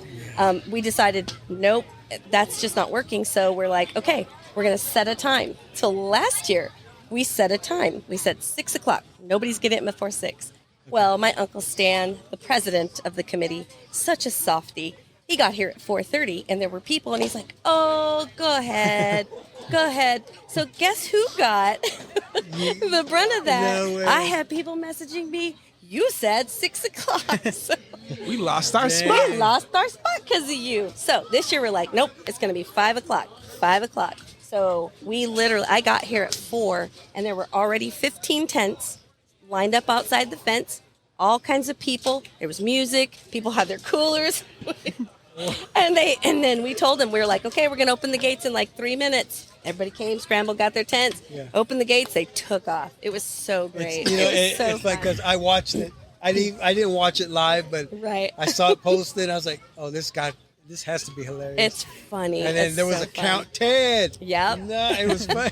As soon as they opened, it reminded me of Black Friday. Yes, that's what we called it. On our live, we're like, look, it's Mexican Black Friday. Yeah, right. It's Brown Friday. Brown Friday. Everybody come in and started setting their tents up. And Yes. I was Yeah. like, which one of those is holding our tent? Yeah. So I didn't know if you had known this or you guys had pre-planned this around this, but on the other side of the stadium right there is a whole car, It's a car show. vintage car show going on back Yeah. there. Yeah. We actually don't plan it for the same weekend. It kind of just falls on the same weekend. Sometimes it's the weekend before ours. Sometimes it ends up the weekend after, but more times than not, it ends up on the same weekend, and it just really works out good. People from the car show can come to the tournament. Yeah. People from the tournament, they get tired between games. They can go over to the car show. This is nice stuff. I mean, when I was driving around, I was like, whoa, what's going on over here? Yeah, I did the same thing. I was like, now that we're on that subject, speaking of the other side, that was one thing that I remember coming to this tournament. I don't know if you knew my Uncle Johnny. It's our dad's brother, Uncle Johnny, may he rest in peace. He we would meet him here, and then we would go swimming at that pool. Yes. Yeah, I remember that pool. And so on the drive here, of course, I missed my exit, so I had to reroute. And so it took us through that backside, and I was like, wow, this is taking me back, except for there was a lot of people in cars. So I'm driving around, there's the pool. But I guess it's not open right now. They're doing reconstruction or something to the pool. It should be open now. Yeah. It is open now. Okay, so it wasn't open when yeah. we drove by there. Okay. So it is open now. It is open for business, sorry. and it is a fantastic little pool. It's got slides. It's got a lazy river. Oh, really? It's got a lazy river. We've gone to. We did it as kids. Like I remember being a lot farther. Maybe just because we were a lot smaller at the time. I was like, I thought it was a walk. Your steps were shorter. Yeah. No, but I remember that pool as well. Yes. And the playground. Just a lot of old stuff. A lot of growing up as kids, and then now coming back, it's just like, wow. Yeah. Am I bigger? Or is this place smaller? For sure. It's pretty great. I like. I think one of my favorite parts of this tournament is seeing the freedom that the kids have in here. With the way things are today, you can't just let your kids run around anymore. But here you can. I mean, they're fenced in. I mean, they're not going nowhere. Yeah, here you just know there's family looking out for everybody's kids. Right. Whose kid are you? Are you supposed to be doing that? Go on. It's funny you say that because one of our, there was one time that cousin Josie and Lou lost Bubba. I don't know if you remember that. I think it was Bubba that got lost. And so it was announced at the booth. We have a kid here. He's couldn't remember his It was age. like 30-something. That's right. But the funny story, the funny story about it, I think Josie said that she had to leave and she left Bubba with somebody, and he was wearing camouflage. He's Right? gone. Do you remember that now? Yeah, now it's coming back. Yeah. So they announced that he's wearing the camouflage camo. top, and no wonder we couldn't find him. The kid's wearing camouflage. So Just that's up against the tree. so that became the joke for that day. And until now, if you ask Josie, Bubba wearing camouflage. Oh yeah, we lost him. He's gone. He's gone. Yes. While we're on the subject of that Yes, and the go ahead. family, being part of this, do you guys keep records of all the past championships and that? Because we were on this conversation earlier. We were trying how many do the Indios have? Because they were trying to think about it too. I know that somebody has that information somewhere. I don't have it personally, but I'm pretty sure Manuel Jaso has it. I think Manuel Jaso could probably tell you every team that won every year. We did, one year we did trivia, and that was a lot of fun. We would pull up questions. We asked, Mr. Elias and Paul Vega. We just asked them, tell us something that not a lot of people would know about the tournament. It was so cool because that sparked so much conversation. Yeah. I had a 20-minute conversation with a guy one time. I was like, tell me something that like not everybody would know. And well, this one time. Right. And it went on forever. So yes, they do keep track of who's won and all that. It's just, yeah, they do. It's you really hit him with some crowd work between like innings or something, or like after a game, like just go up to like some of the people. Hey, can you tell us who in 1999? Yep. We had them announce it, and then we had big swag bags to give away. Yeah. And it was funny because people would be running up, or they'd be shouting the answer, and I'm like, you have to come up here. You have to come up and win your prize. So. That's awesome. Yeah, that's really awesome. Is. So this year, this 75th, compared to the 74th, what happened last year? Oh, last year was so great. Okay, so we prepare all year long, and we know that there's always a chance weather is going to be a factor. Right. Always a chance. We're always against a Mother few Nature, showers, right? A little. Well, we didn't have a shower. We had a torrential downpour, monsoon, hurricane. We were pretty sure we were like in a tornado. We got it set up. It was sunny. It was beautiful. It was perfect. And then at like 5:30, it just went from peaceful to awful. The tents were blowing apart. I was stuck under the tent with Maria and Father and my Uncle Stan. Okay. And we're holding it for dear life. It starts to hail. It's lightning. We're like, okay, what do we do here? We're like, the tent was $40. Let's go. So we let go. It flew away. Yeah. We ran into the press box. We go into the press box, and there are 20 other people in there. We're like, okay, well, we're going to hang out in here. So it rained all evening. It stopped for about an hour. We were able to do the Hall of Fame, and we presented our scholarships. And then everybody just kind of hung out in the park, just kind of waited to see what was going to happen. Well, we get up the next morning, and it is downpouring. Downpouring again. So my thought is, we're going to have to cancel. We're going to have to reschedule. Nope. Todd was like, we're waiting. I'm not calling it. So they waited till about 2 o'clock. The rain finally laid off about 1:30, 2 o'clock. Everybody chipped in.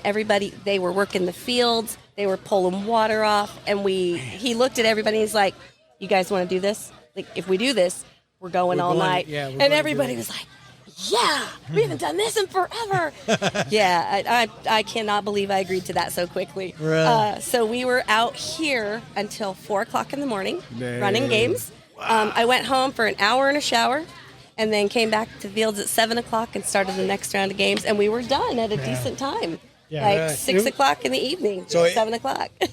So that was the last downpour and then able to get it all in. Able to get the whole tournament done. So it was good. They were such good sports about it. It was really good. So there's only like one time, like the last time I came was like, I think like 3 or 4 years ago where it was canceled because of the rain. Yeah. I remember that. And it's funny because that year there wasn't as much rain as there was last year. Yeah.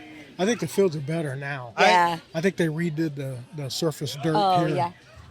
So that it was. Yeah, they've really done it a lot. So was that like 2015, 2016? I was still in high school. Yes, because I was going to play. Yeah, that's what it was. Yeah. So my dad was still with us, and I was going to play. You know what? I was going to play too. Okay. Because I even went to the batting cages and everything. Oh, yeah. Just to get prepared.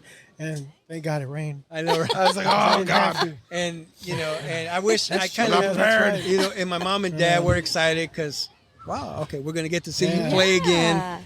So that was 2015 or 16 because my dad passed in 2017. So yeah, I remember because we were in the park to play again. Yeah, we were in the Holiday Inn, and we were all just outside and just.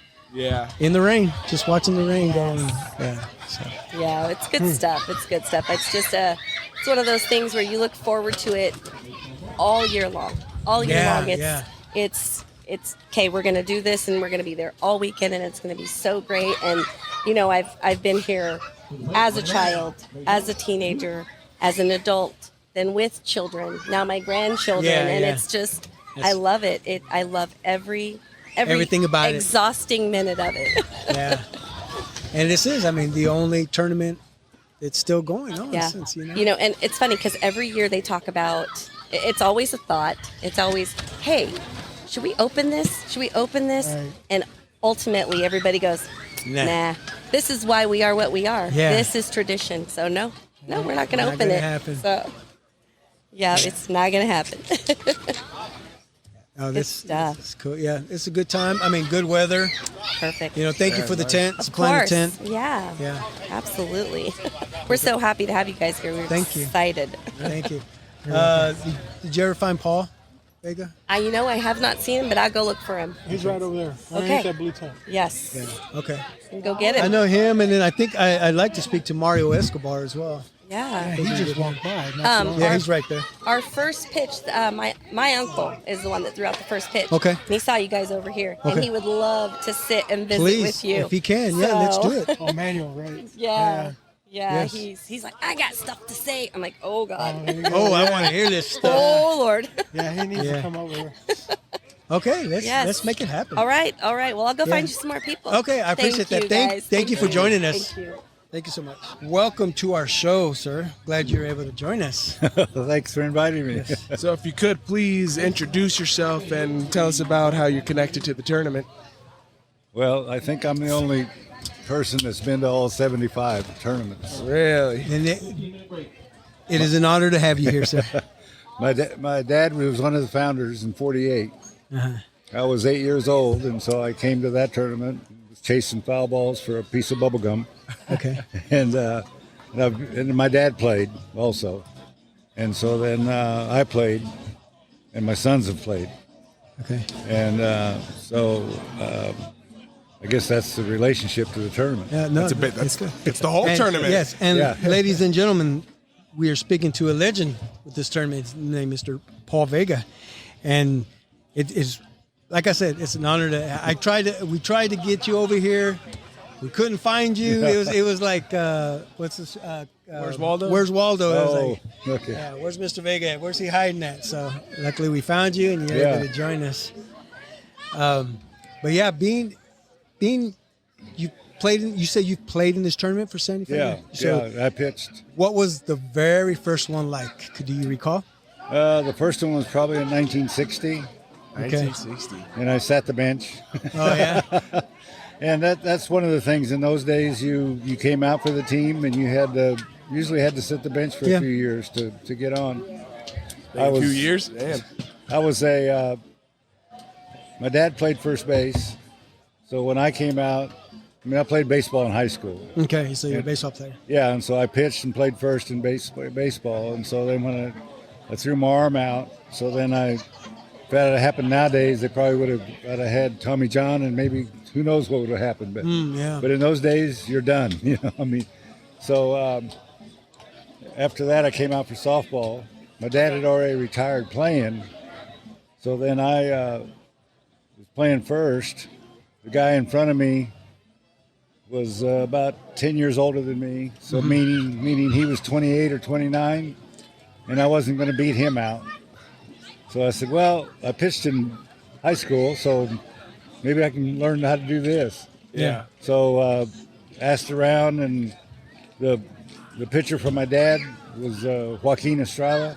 Okay. They called him Chuck. He was probably the best pitcher out of Newton ever. Mexican.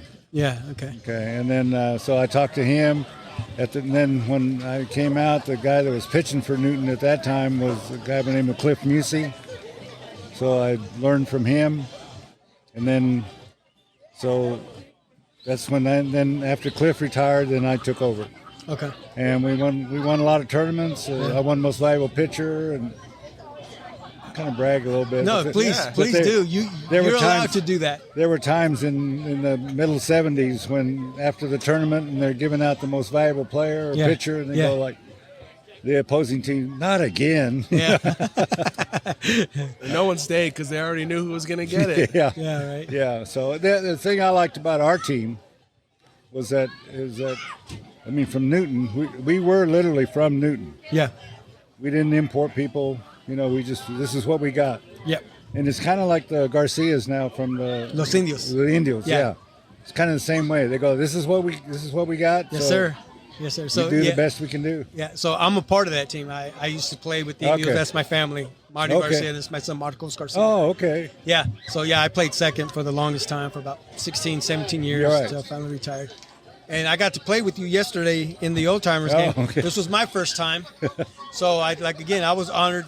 I was on your team, Yeah. so I got to play for you. Right, Yeah. you were pitching, and I was. You knew you were going to win. Yeah. So and we did win. Yeah. Yeah. So Yeah. we did win. Yeah. Yeah. So it was fun. The other thing, I mean, when we would go to the first time we went into Texas, Okay. they were kind of saying, well, we're not sure this team is Mexican. I mean, because we didn't speak Spanish among ourselves. I mean, we understand Spanish, but just among ourselves, that wasn't. Everything was English. Yeah. And then I'm 6'3". My first baseman was 6'4". I got a second baseman was 6'1". I mean, come on, Mexicans aren't that tall. Exactly. These And These the guys third- should be playing basketball. What are they doing out here? The third baseman was 6 foot. So our whole infield, other than the shortstop, You guys were a wall. yeah, who was the shortstop is the one they call Sparkle. Oh, Sparkle. He's the only normal Mexican, as we call it. It was an actual shortstop. yeah, right. Oh, good. I like that. You're quick. I like that. So, That's funny. but yeah, so and we'd go to open tournaments, and we'd compete. You know, I mean, Yeah. so we didn't win many, but because we ran into teams that were like these teams now, Yeah. where they build a team, Right. they import. They and- they try to make the super teams. Yeah, exactly. Yeah. So, I mean, it is what it is. I mean, nowadays you don't. The thing, what's hurting the fast pitch men's is that you can't find kids that want to learn how to pitch and invest the time. I mean, a lot of times they're baseball players Yeah. who are good, and then they're going like, well, I don't want to go out there and look bad. You Right. know, I mean, they're about image. You know, it's like, well, you got to learn. Yeah. And in my day, I didn't do that, but I know in Kansas City they did. You had A, B, and C leagues. Yeah. And so, and if you played in the A league, let's say as a shortstop, you could pitch in the D league. But that Oh. was all. You couldn't do anything else. Wow. That's how you learned. Yeah. And so, but there's not enough leagues now. There's no leagues now. But yeah, we were always proud of just being a local team and competed. Yeah. So we had Yeah. fun. And who did? What teams did you play for? Just Newton. Just Newton. Just knew. Yeah, there were an example would be like Wichita. They had a pitcher Shoulders who was really good. Shoulders. Yes, I remember him. They'd come to our tournament here, this 4th of July tournament. Let's say they would be in the finals or win it. The next year, he went to San Antonio. Somebody paid him to go over there. Bruh. So then Wichita's 2-Q. And I just wouldn't do that with my team. You know, I mean, I say my team, Yeah, no. our team. Yeah. It's like I'm not leaving them high and dry. Yeah. You know, so I'm just not doing it. Yeah. No. That's good. Why'd they call him Shoulders? Well, He was- how did the nickname come He was about for he was Shoulders? chesty. Was he? Okay. Yeah, he was chesty and had wide shoulder and he had Big arms. Big arms. Strong. He had a strong pitcher. Yeah. He wasn't necessarily tall, but he was He's stocky. stocky. Yeah, Yeah, stocky. That's a good way to put it. And he That's the best part of these older leagues. All these nicknames. The nicknames are the best part. Yeah. Hearing all these older people. Did you have a nickname? What on they the call ball you? field? not that I know of. yeah. They should have called you Mr. Newton. Come Yeah. on. Yeah, right.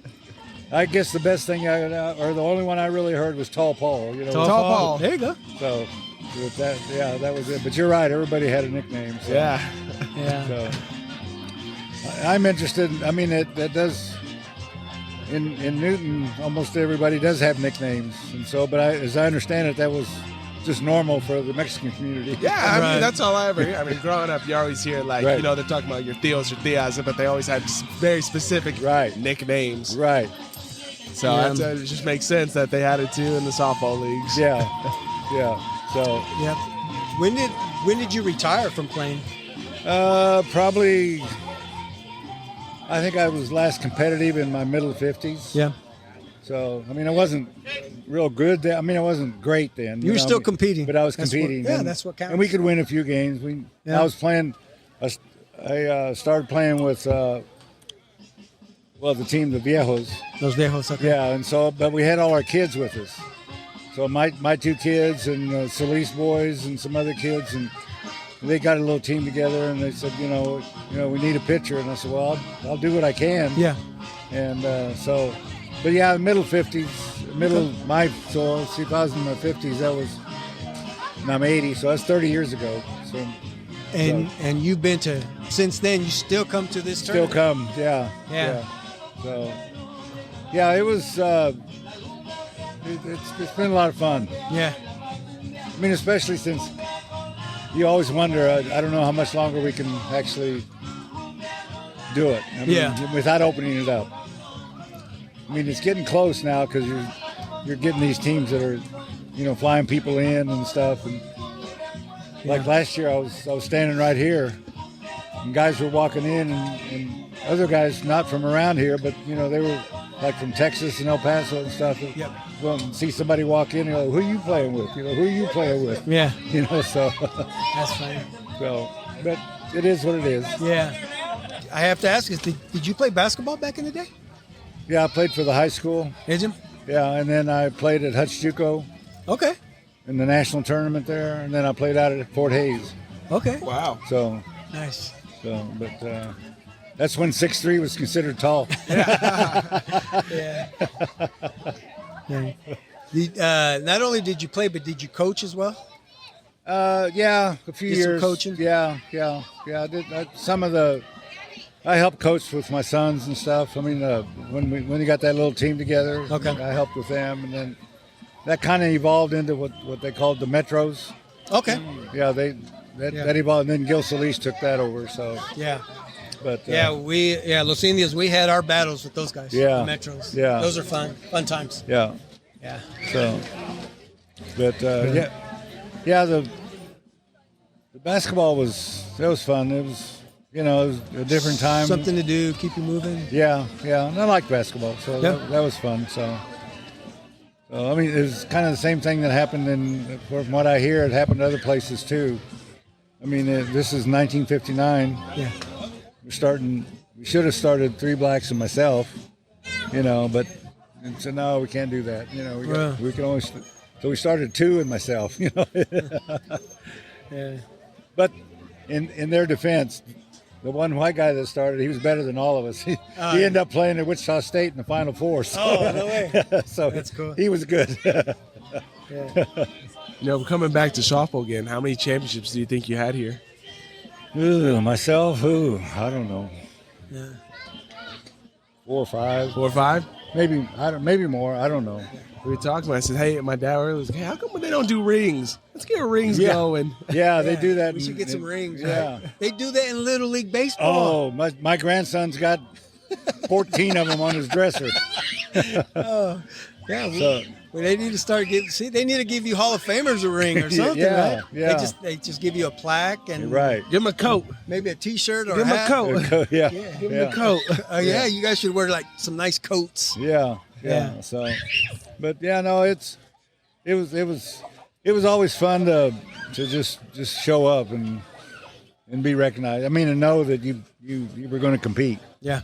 I mean, we weren't afraid of anybody. I mean, the Indians are the same way. You guys aren't afraid of anybody. We'll play anybody. So. I mean, that's just what you're supposed to do. Right. Just take the next one and play your heart out. Yeah. Give it all you got. You Yeah. know? And hopefully it's still like that for these teams nowadays. Hopefully they still have the because like you said, there isn't too many leagues anymore. In Kansas City, when my dad was playing in the 70s, early 80s, I mean, in Kansas City we had every day of the week. Right. There was games, and was it like that in Newton as well? I mean, at least maybe 2 nights. In the 60s, there was 2 nights. Yeah. Yeah. And then in the 70s, we had to go to Wichita. Okay. The league shut down here, so we drove to Wichita twice a week. Okay.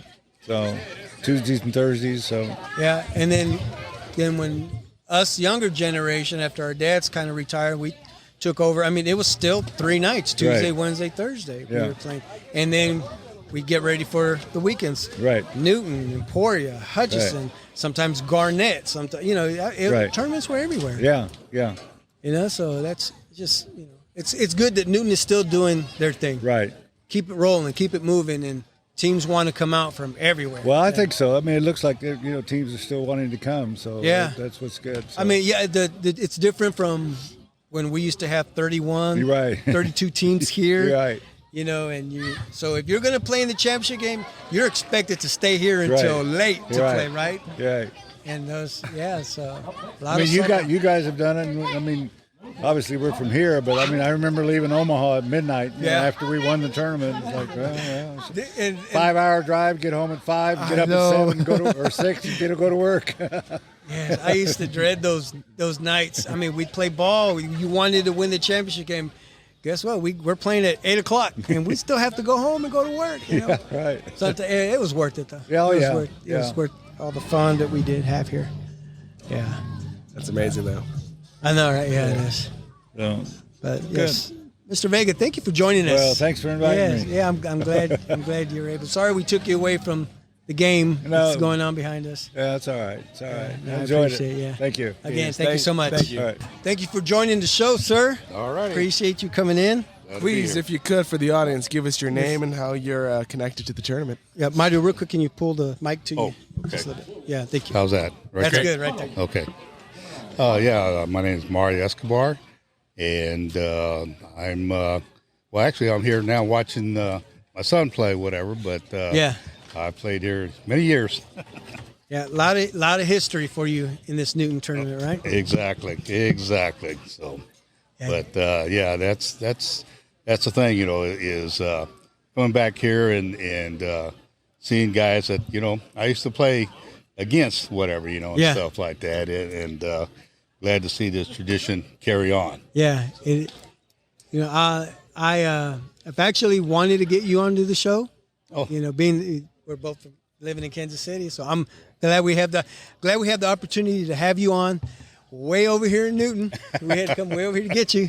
Yeah, well, that's fine, but hey, glad I could be a part of it. Yeah, do you recall the first time you played? What year was that? Oh gosh, well, that's when I was back living in Topeka, whatever, and that we're talking about early 70s. Okay. And I actually started playing there in back in 71, actually I take that back. It was 69. Okay. Was when I started playing fast pitch softball, and then all the way up till then I moved to Kansas City back in 77 and stuff. So, but this was one of the tournaments we always look forward to coming to. Yeah, to come and play. Who did you start off with playing? What team was that? Actually, it was Los Santos. They're out of Topeka. Actually, it was the Saints. We were Saints for about a year, and then we changed to Los Santos. And actually, when we first started out, it was a church league that we started out in. Back there in Topeka, they had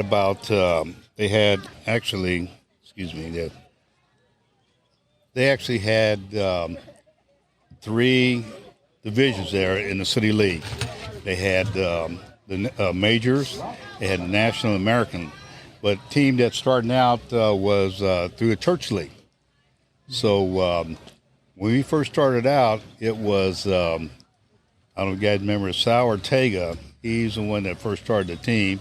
He was originally from Emporia, Kansas, and he actually got on with Santa Fe, and he moved to Topeka.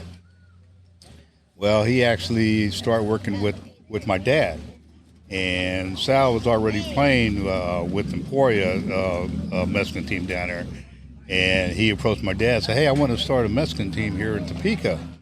And my dad said, well, he says, I got some boys that play, but they play hardball, which we did. We played baseball and everything, but he said, hey, I can talk to them and see. And so, of course, then he approached us and wanted to start a team up and stuff. And of course, before then, when we were small, we used to see, like, my dad play, along with my uncles and stuff. And they played there in Topeka for quite some time and stuff.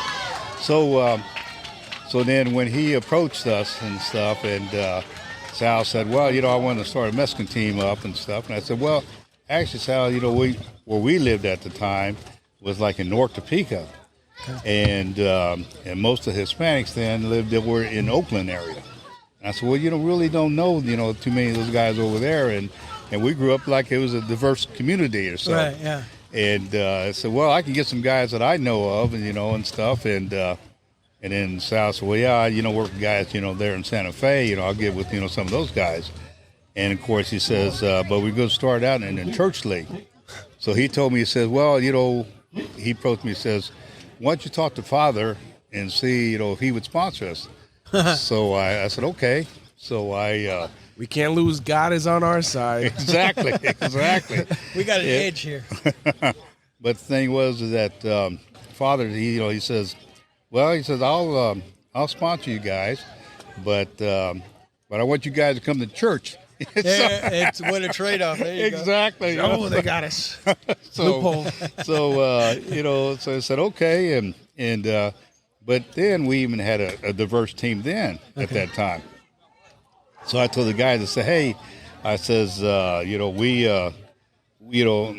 Father said he'll sponsor us, but we got to go to church, and so we had the team, go to church, which we had, we had some white guys, some black guys that we went, the whole team went to church. Yeah. But we all sit in the back pew, whatever, So, and y'all and some of you guys just looking awesome. You guys just like exactly, right, exactly, exactly. So, but anyway, we ended up playing about 3 years in the church league, and we started adding some players, some of the ball players.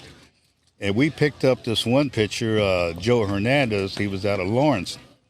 And he was a really good pitcher back then, And so we start beating teams up there in the church league, whatever, And they said, hey, you guys are too good. You need to move on up to the city league. And so, pretty much they kind of kicked us out of the church league. Yeah. And then you guys are like, yes, we don't have to go to church anymore. Yeah, exactly. So, our prayers were answered. Exactly. But then we found a different sponsor. Then it was Livingston's Fashion. Okay. And Bill Livingston, who owned the business, it was a tuxedo place. And so... Oh, so now you guys had to play in suits. yeah. Actually, what it was that, he says, well, he started realizing, he said, hey, these guys are young, whatever, they're not married and stuff like that. He says, I'll sponsor you guys, but when you guys get married, whatever, hey, you're gonna, rent from my business, whatever. So, Yeah. so That's funny. So we did, and he sponsored us, and sure enough, I was the first one to get married, and my brothers, and stuff like that. Then my other brothers and cousins got married. So back those days, like all Mexican weddings, had big wedding parties. Correct. Yeah. And so Bill, he made money, his money back from off of us, and stuff. That's good. And so we were, like I say, we were Livingston's Fashion. Yeah. And then after that we started getting other ball players and stuff, and we came a lot better and stuff, and we started off in an American division, and then we took that division. Then they moved us on up to the Nationals and stuff, and we spent a couple years there. Then we went up to the majors, and then the majors, was the top elite the top ball dogs, teams, yeah. and stuff, and then I spent about a couple years there. Then that's when I ended up moving to Kansas City. Okay. At that time, so. But Livingston, Bill, he used to loan us the van. He would always, he had like a clothing store as well. Yeah. And what he would do is like during the week, he had it for his business. But then the weekend, he would loan us his van, and stuff. He'd take the chairs out, and then the racks. And then we used to go to tournaments in his van. All piled up in there. Yeah. And speaking about that, we played here in Newton one year, and we had, we came down, in Bill's van and stuff, and during Saturday, we got knocked out in the loser bracket. Okay. So Sunday came and stuff like that, and we used to play at the old church diamond, over there. The grandstand. Yeah. And so what happened down in there and stuff, we at that time there was another team out of Topeka, GI Form team, and at that time they were the kind of elite, Mexican team, whatever, Well, they end up getting beat out in that tournament. So we were the only Topeka team that would remain in the tournament. Okay, yeah. And so what's kind of funny about that was that this one guy named Joe Alonzo out of Topeka, he was with that team, the Form team, and he asked us because that team was going to go on back to Topeka. Well, that guy Joe Alonzo says, "Hey, can I stay with you guys, whatever, And so yeah, just go ahead, and stay, and so Joe says, "Hey, we had a big cooler full of beer, back of the van, whatever." Yeah. And so Joe says, he says, "Hey, do you guys mind, if I have, a couple beers, whatever?" He said, "No, go ahead, Joe, go ahead, Yeah. So they said, "Hey, we'll be joining you here soon anyway, because we was expected to lose our next game." Uh-huh. Well, needless to say is that we came back and played 5 more games. We ended up playing the championship game. Right. And I think it was against Newton at that time, Okay. And they beat us, in the championship game, whatever, They said, "Hey, guys, let's go on back let's go have some beer now," Yeah, whatever, So we went back there. We opened the van up, to get our cooler and stuff. There's this guy, Joe Alonzo. He was sprawled out there in the back of the van, and we maybe only had a 6-pack left in that cooler of beer left. He drank all that beer out, So we almost left him here, We got so bad, And so, Oh my goodness, that's funny. I was kind of thinking, I think that's what's going to happen. I'm thinking that in my head. I'm like, this guy probably drank all you guys' beer while you guys are playing your asses off out there. Exactly.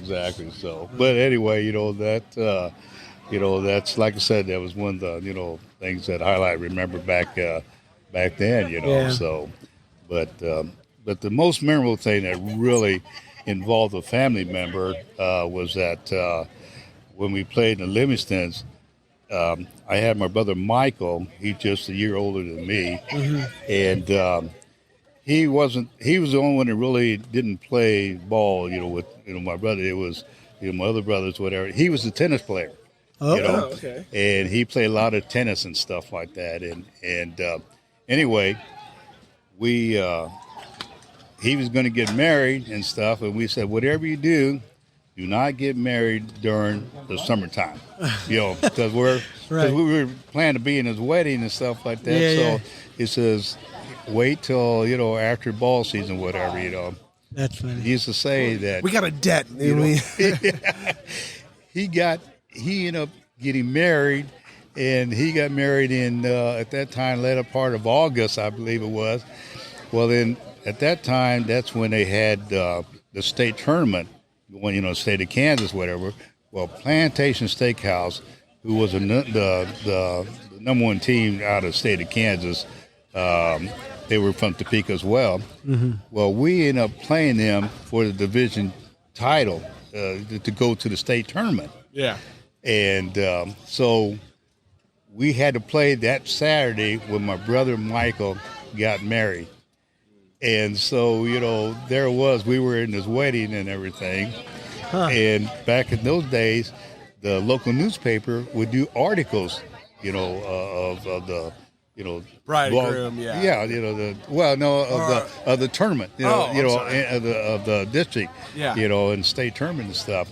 Well, since we ended up playing Plantation Steakhouse that Saturday, they were saying that they had an article the next day. It said that, Livingston lost to Plantation Steakhouse, but it started off says Michael Escobar is not going to receive a wedding present from the Livingston fashion team because 3 of the best ball players that played on the team were his brothers, and they were in his wedding, and so so we ended up getting beat out, and stuff, and we used to tease him and stuff like that, and say, hey, here you don't even play ball, you made the newspaper, or whatever, So, I'm dirty. Oh man. So what position did you play? actually, I played the outfield, you're an whatever, outfield, and mainly left field, and then the right field, and then of course as I got older, then I played the infield, whatever, and played first base, and stuff. Okay. But that's kind of where I ended up at, and stuff. But then after the Migos, whatever, then I ended up kind of like a player coach with the Brown Express out of Emporia, and your brothers were still playing, right? yeah, I had them and playing, and stuff, and then eventually got then my son, Javier, he started, playing and stuff, And What about your nephews, like Dominic and? Yeah, they played. Actually, they played with another, team there out of Topeka, whatever, when they were younger and stuff, and. So I'm trying the to think Toros? Topeka Toros? No, it was Cousins. Oh, Topeka Cousins. Yeah, okay. yeah, it was Cousins, whatever, Okay. and stuff. And then once in a while, Javier, I think he kind of played a little bit with him as well, and stuff. And then he went on to play with the Eagles. Yeah, and- yeah. And like I said, I ended up kind of coaching them for a couple of years. Okay. The Eagles, whatever, and but now I just kind of sit back and watch. Sit back and watch, enjoy. Sit back and enjoy the show. Yeah. and playing in old timers. Yeah. Well, we really appreciate you coming on and telling us these memories. Okay. Yeah, thank you. Yeah, Great. that's what this podcast is about, is talking memories. And so that's why we asked if we could come on, and this is what we wanted to get, and we've gotten some great stories from you guys. Good. Yeah, glad, it's glad awesome. I, Glad I can contribute. Yeah, thank you so much. All right. All right. Welcome to our show. Thank you. Appreciate you being Really. here. You are actually our closer for the night. Uh-oh. Yeah. That means I'm going to have to step up, doesn't it? Yeah. So if you could, please give the audience your name and how you connected to the tournament. I'm Manuel Jaso, and I'm connected I used to be a former player, for one. And then after that, I became a tournament director for 18 years. Wow. And then I went from that to a Hall of Fame director. Wow. Okay. And I somehow got the title of historian for some reason. I don't know how I figured that out, but because you've been living through all of it. I guess so. Right. I can remember coming to these tournaments when I was barely old enough to walk in, so I've been coming to quite a few of them. Rumor is that you played in all 75. Yeah, well, I like to say that's true, but no. Yeah. I feel like I've played in them. Yeah. Yeah. So who did you start off playing for when you started playing? I started out for Newton Holy Name. Okay. And in 1971, I was 17 years old. Wow. And I played until I was 58, and then I finally decided to call it quits. Or they fired me, one of the other. Depends on how you want to look at it. You choose to remember which. Exactly. So you said you retired playing ball at 58? Yes, I did. Yeah, good for you. Well, it's technology had changed. You used to be able to swing a 34-ounce bat or 34-inch, 34-ounce bat. Now you can swing a 34-inch bat, which only weighs 26 ounces. So, Right. you can extend your career a little bit that way. There you go, yeah. Wow, yeah. I stopped at 37 years old. You should have quit. Yeah. I had kids, and like everybody, you have yeah. kids, and you start coaching them, and Right. yeah. And then, like Albert's over here signaling that I got cut. It probably was. I'm sure they all were happy about me quitting them. Well, and of course, Rico Garcia, was just itching to play second base. So I'm like, all right, you can have it now. Yeah. So, Well, Rico's my nephew, so Yeah. by marriage, so. yeah, he's doing his thing. He's still playing ball, and he's a good ball player as well. Yep. And just like you, he's now coaching his daughter, so. You're right. Yeah, that is very Well, true. I don't know how much longer he'll play, but that happens. Yeah.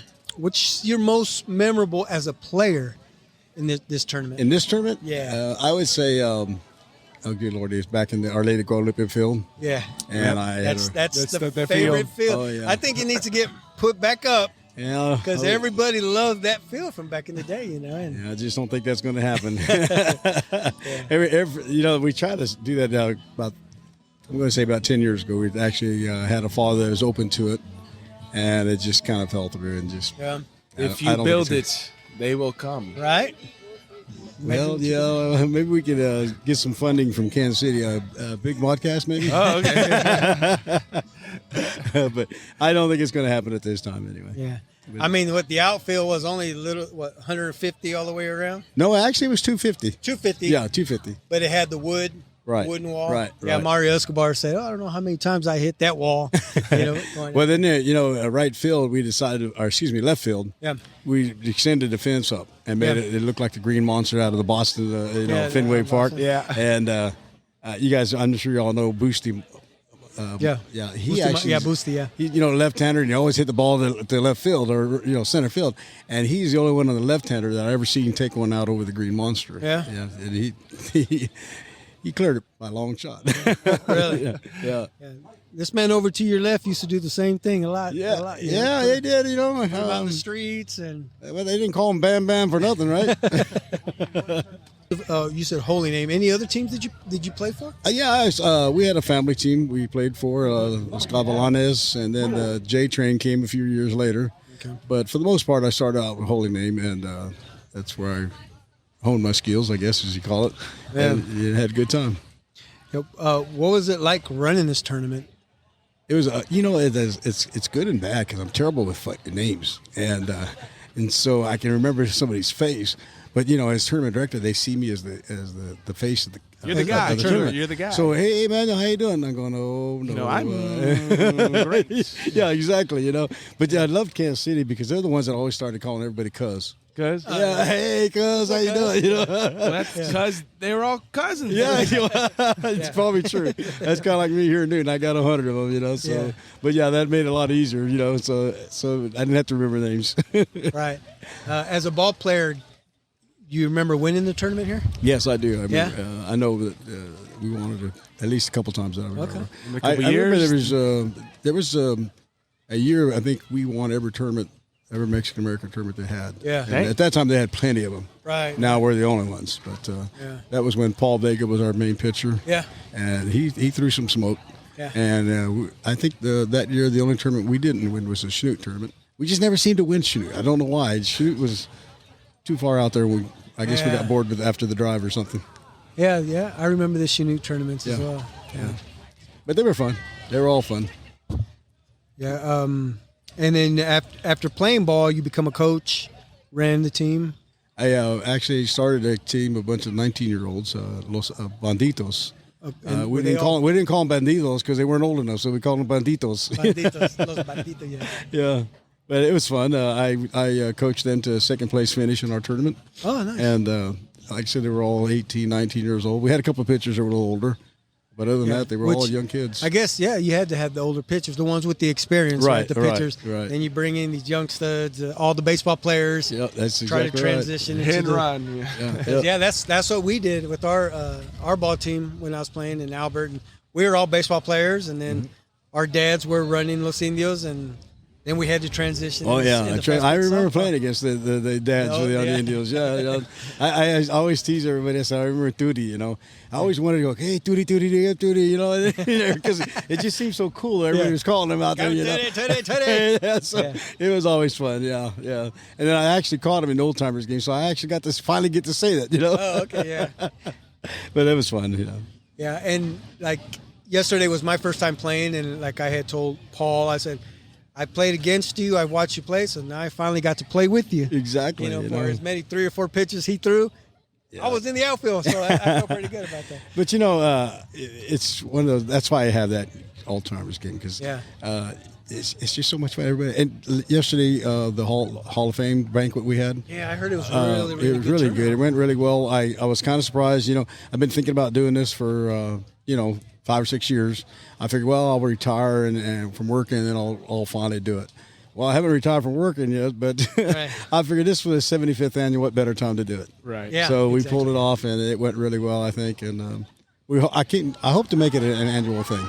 I really do. Yeah. No, it's I mean, it really gives these old timers a chance to reconnect. Yeah. Because sometimes they live in different cities. They don't get to travel as much. So this is the meeting spot in the middle of the summer. Yeah, it was hilarious. It was fun. It really was. And like I said, I hope to continue doing it. Yeah.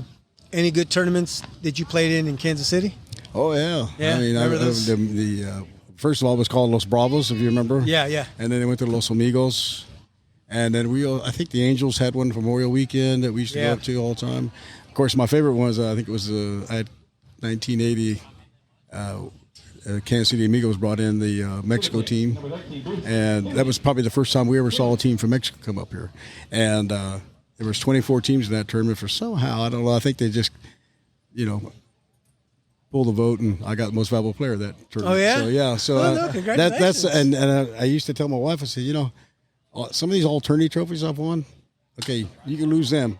You lose my most valuable player, we're going to get a divorce. That one stays on the man. That's right. That one don't go anywhere. And to this day, I still have it. You bear me with that. That's right. Yeah. Was there ever a time where there was a pitcher that you feared? Like when I first started playing, and God rest his soul, he just passed away 2 weeks ago. Pete Blanco Gomez. I was 17 years old, I wasn't even out of high school yet. That was my junior year. And I kept hearing about this Blanco guy. And I said, okay, well, here we go. I'm going to Kansas City. As a matter of fact, it was Eagles Nest. You guys remember Eagles Nest? Oh, yeah. Yeah. And just to kind of, I don't know if I feared him or I just didn't know what I was getting myself into. Right. And I do remember that I faced him 3 times that game. And I went back to the dugout with my bat in my hand. If that tells you what happened, So he was tough. He was a tough pitcher. He really was. Yeah. But other than that, I don't. They had that old saying. I never faced a pitcher I feared. Yeah. And I think that's kind of the attitude I went up with when I went batting. Except for Blanco, that first couple times I met him. Yeah. But other than that, I think that's pretty much what I really stuck to. As being director for this for so long, what's the most amount of teams that you guys have had in the tournament?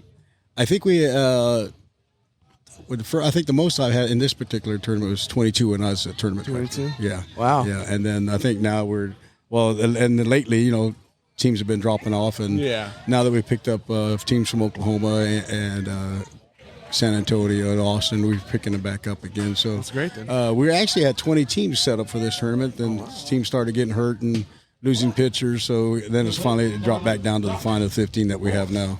So 15 is a good number. Yeah, it really is. When you really think about it, as much as I hate to admit it, fast pitch is dying, and so to have this many, we're happy with it, Yeah, I wonder if you think it's dying in other states as well? If pretty much, yeah. You think so? Yeah. I honestly remember when I used to play league in Wichita. They had 2 leagues of 10 teams each. Dang. And now that they haven't had a league in 20 years or better, So it's just, I think, of course, I always blame soccer, and I'm not a soccer fan, and I know I'm supposed to be a Mexican American background and all that, Right. and you're supposed to love soccer, but I think because soccer is played during the summer, during the winter, year round, they tend to have their kids playing soccer. And I think you don't see that many of our kids playing high school ball anymore, and even playing baseball to begin with. And that was our draw when we were. All of us on Holy Name had played high school ball, and then next thing you know, our step was up to fast pitch softball. So I think that has a lot to do with it. I may be wrong, but that's kind of my opinion. Yeah. Ooh, that's out of here. Oh, no, sorry. Truly appreciate you coming on to talk to us for a little bit. Sure. I like those hats. Those are awesome hats. Well, I'll have to talk to my brother Raymond. He's the one that had them made. Yes, those are really nice hats. I've seen a select few get to wear them, and he talks, I need one of them hats. I told him, he said, you're going to have to reorder some. I've had a lot of people ask for, so he's going to have to reorder some, Yeah. But these weren't actually tournament hats. These were actually ones he had made himself. So, I think they're pretty nice looking hats. Yeah, they are. And you almost kind of might have to just put it up on the shelf. Yeah. It looks that good. Yeah, I agree. After you wear it today, okay, put it up. I might end up, if he does it, reorder, I might end up getting one and put on my man There you cave. go. Yeah. But There you go. But some of these guys were saying about last night's turnout. It was a great turnout. I think my Uncle Danny was in town, I believe, for that. Last night. Yeah, he came to the banquet. Yeah, he came to the banquet. I did see him there. I talked to him for a little bit while I was there, but yeah. Oh, okay, so you did talk to him. Yeah, he was there. I didn't see him here last night, but maybe he was. I'm not sure. I think he took my aunt to El Paso. Oh, okay. Texas, yeah. Okay. They're on. This was the drive-through. They stopped here. They wanted Hey, to there was do a that. good stop on the way. A little rest. And you know what's pretty wild is I have cousins, or we have cousins that came up from El Paso, and they stopped here yesterday. Well, that's good. And they're in Kansas City now.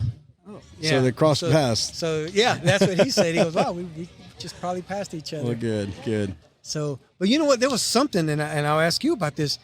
The cousin from El Paso did some research, and he said that there was actually from people from El Paso that started the baseball and softball, whatever, here. Yeah, that was actually my grandfather, my great uncle. My great uncle Raimundo Jaso.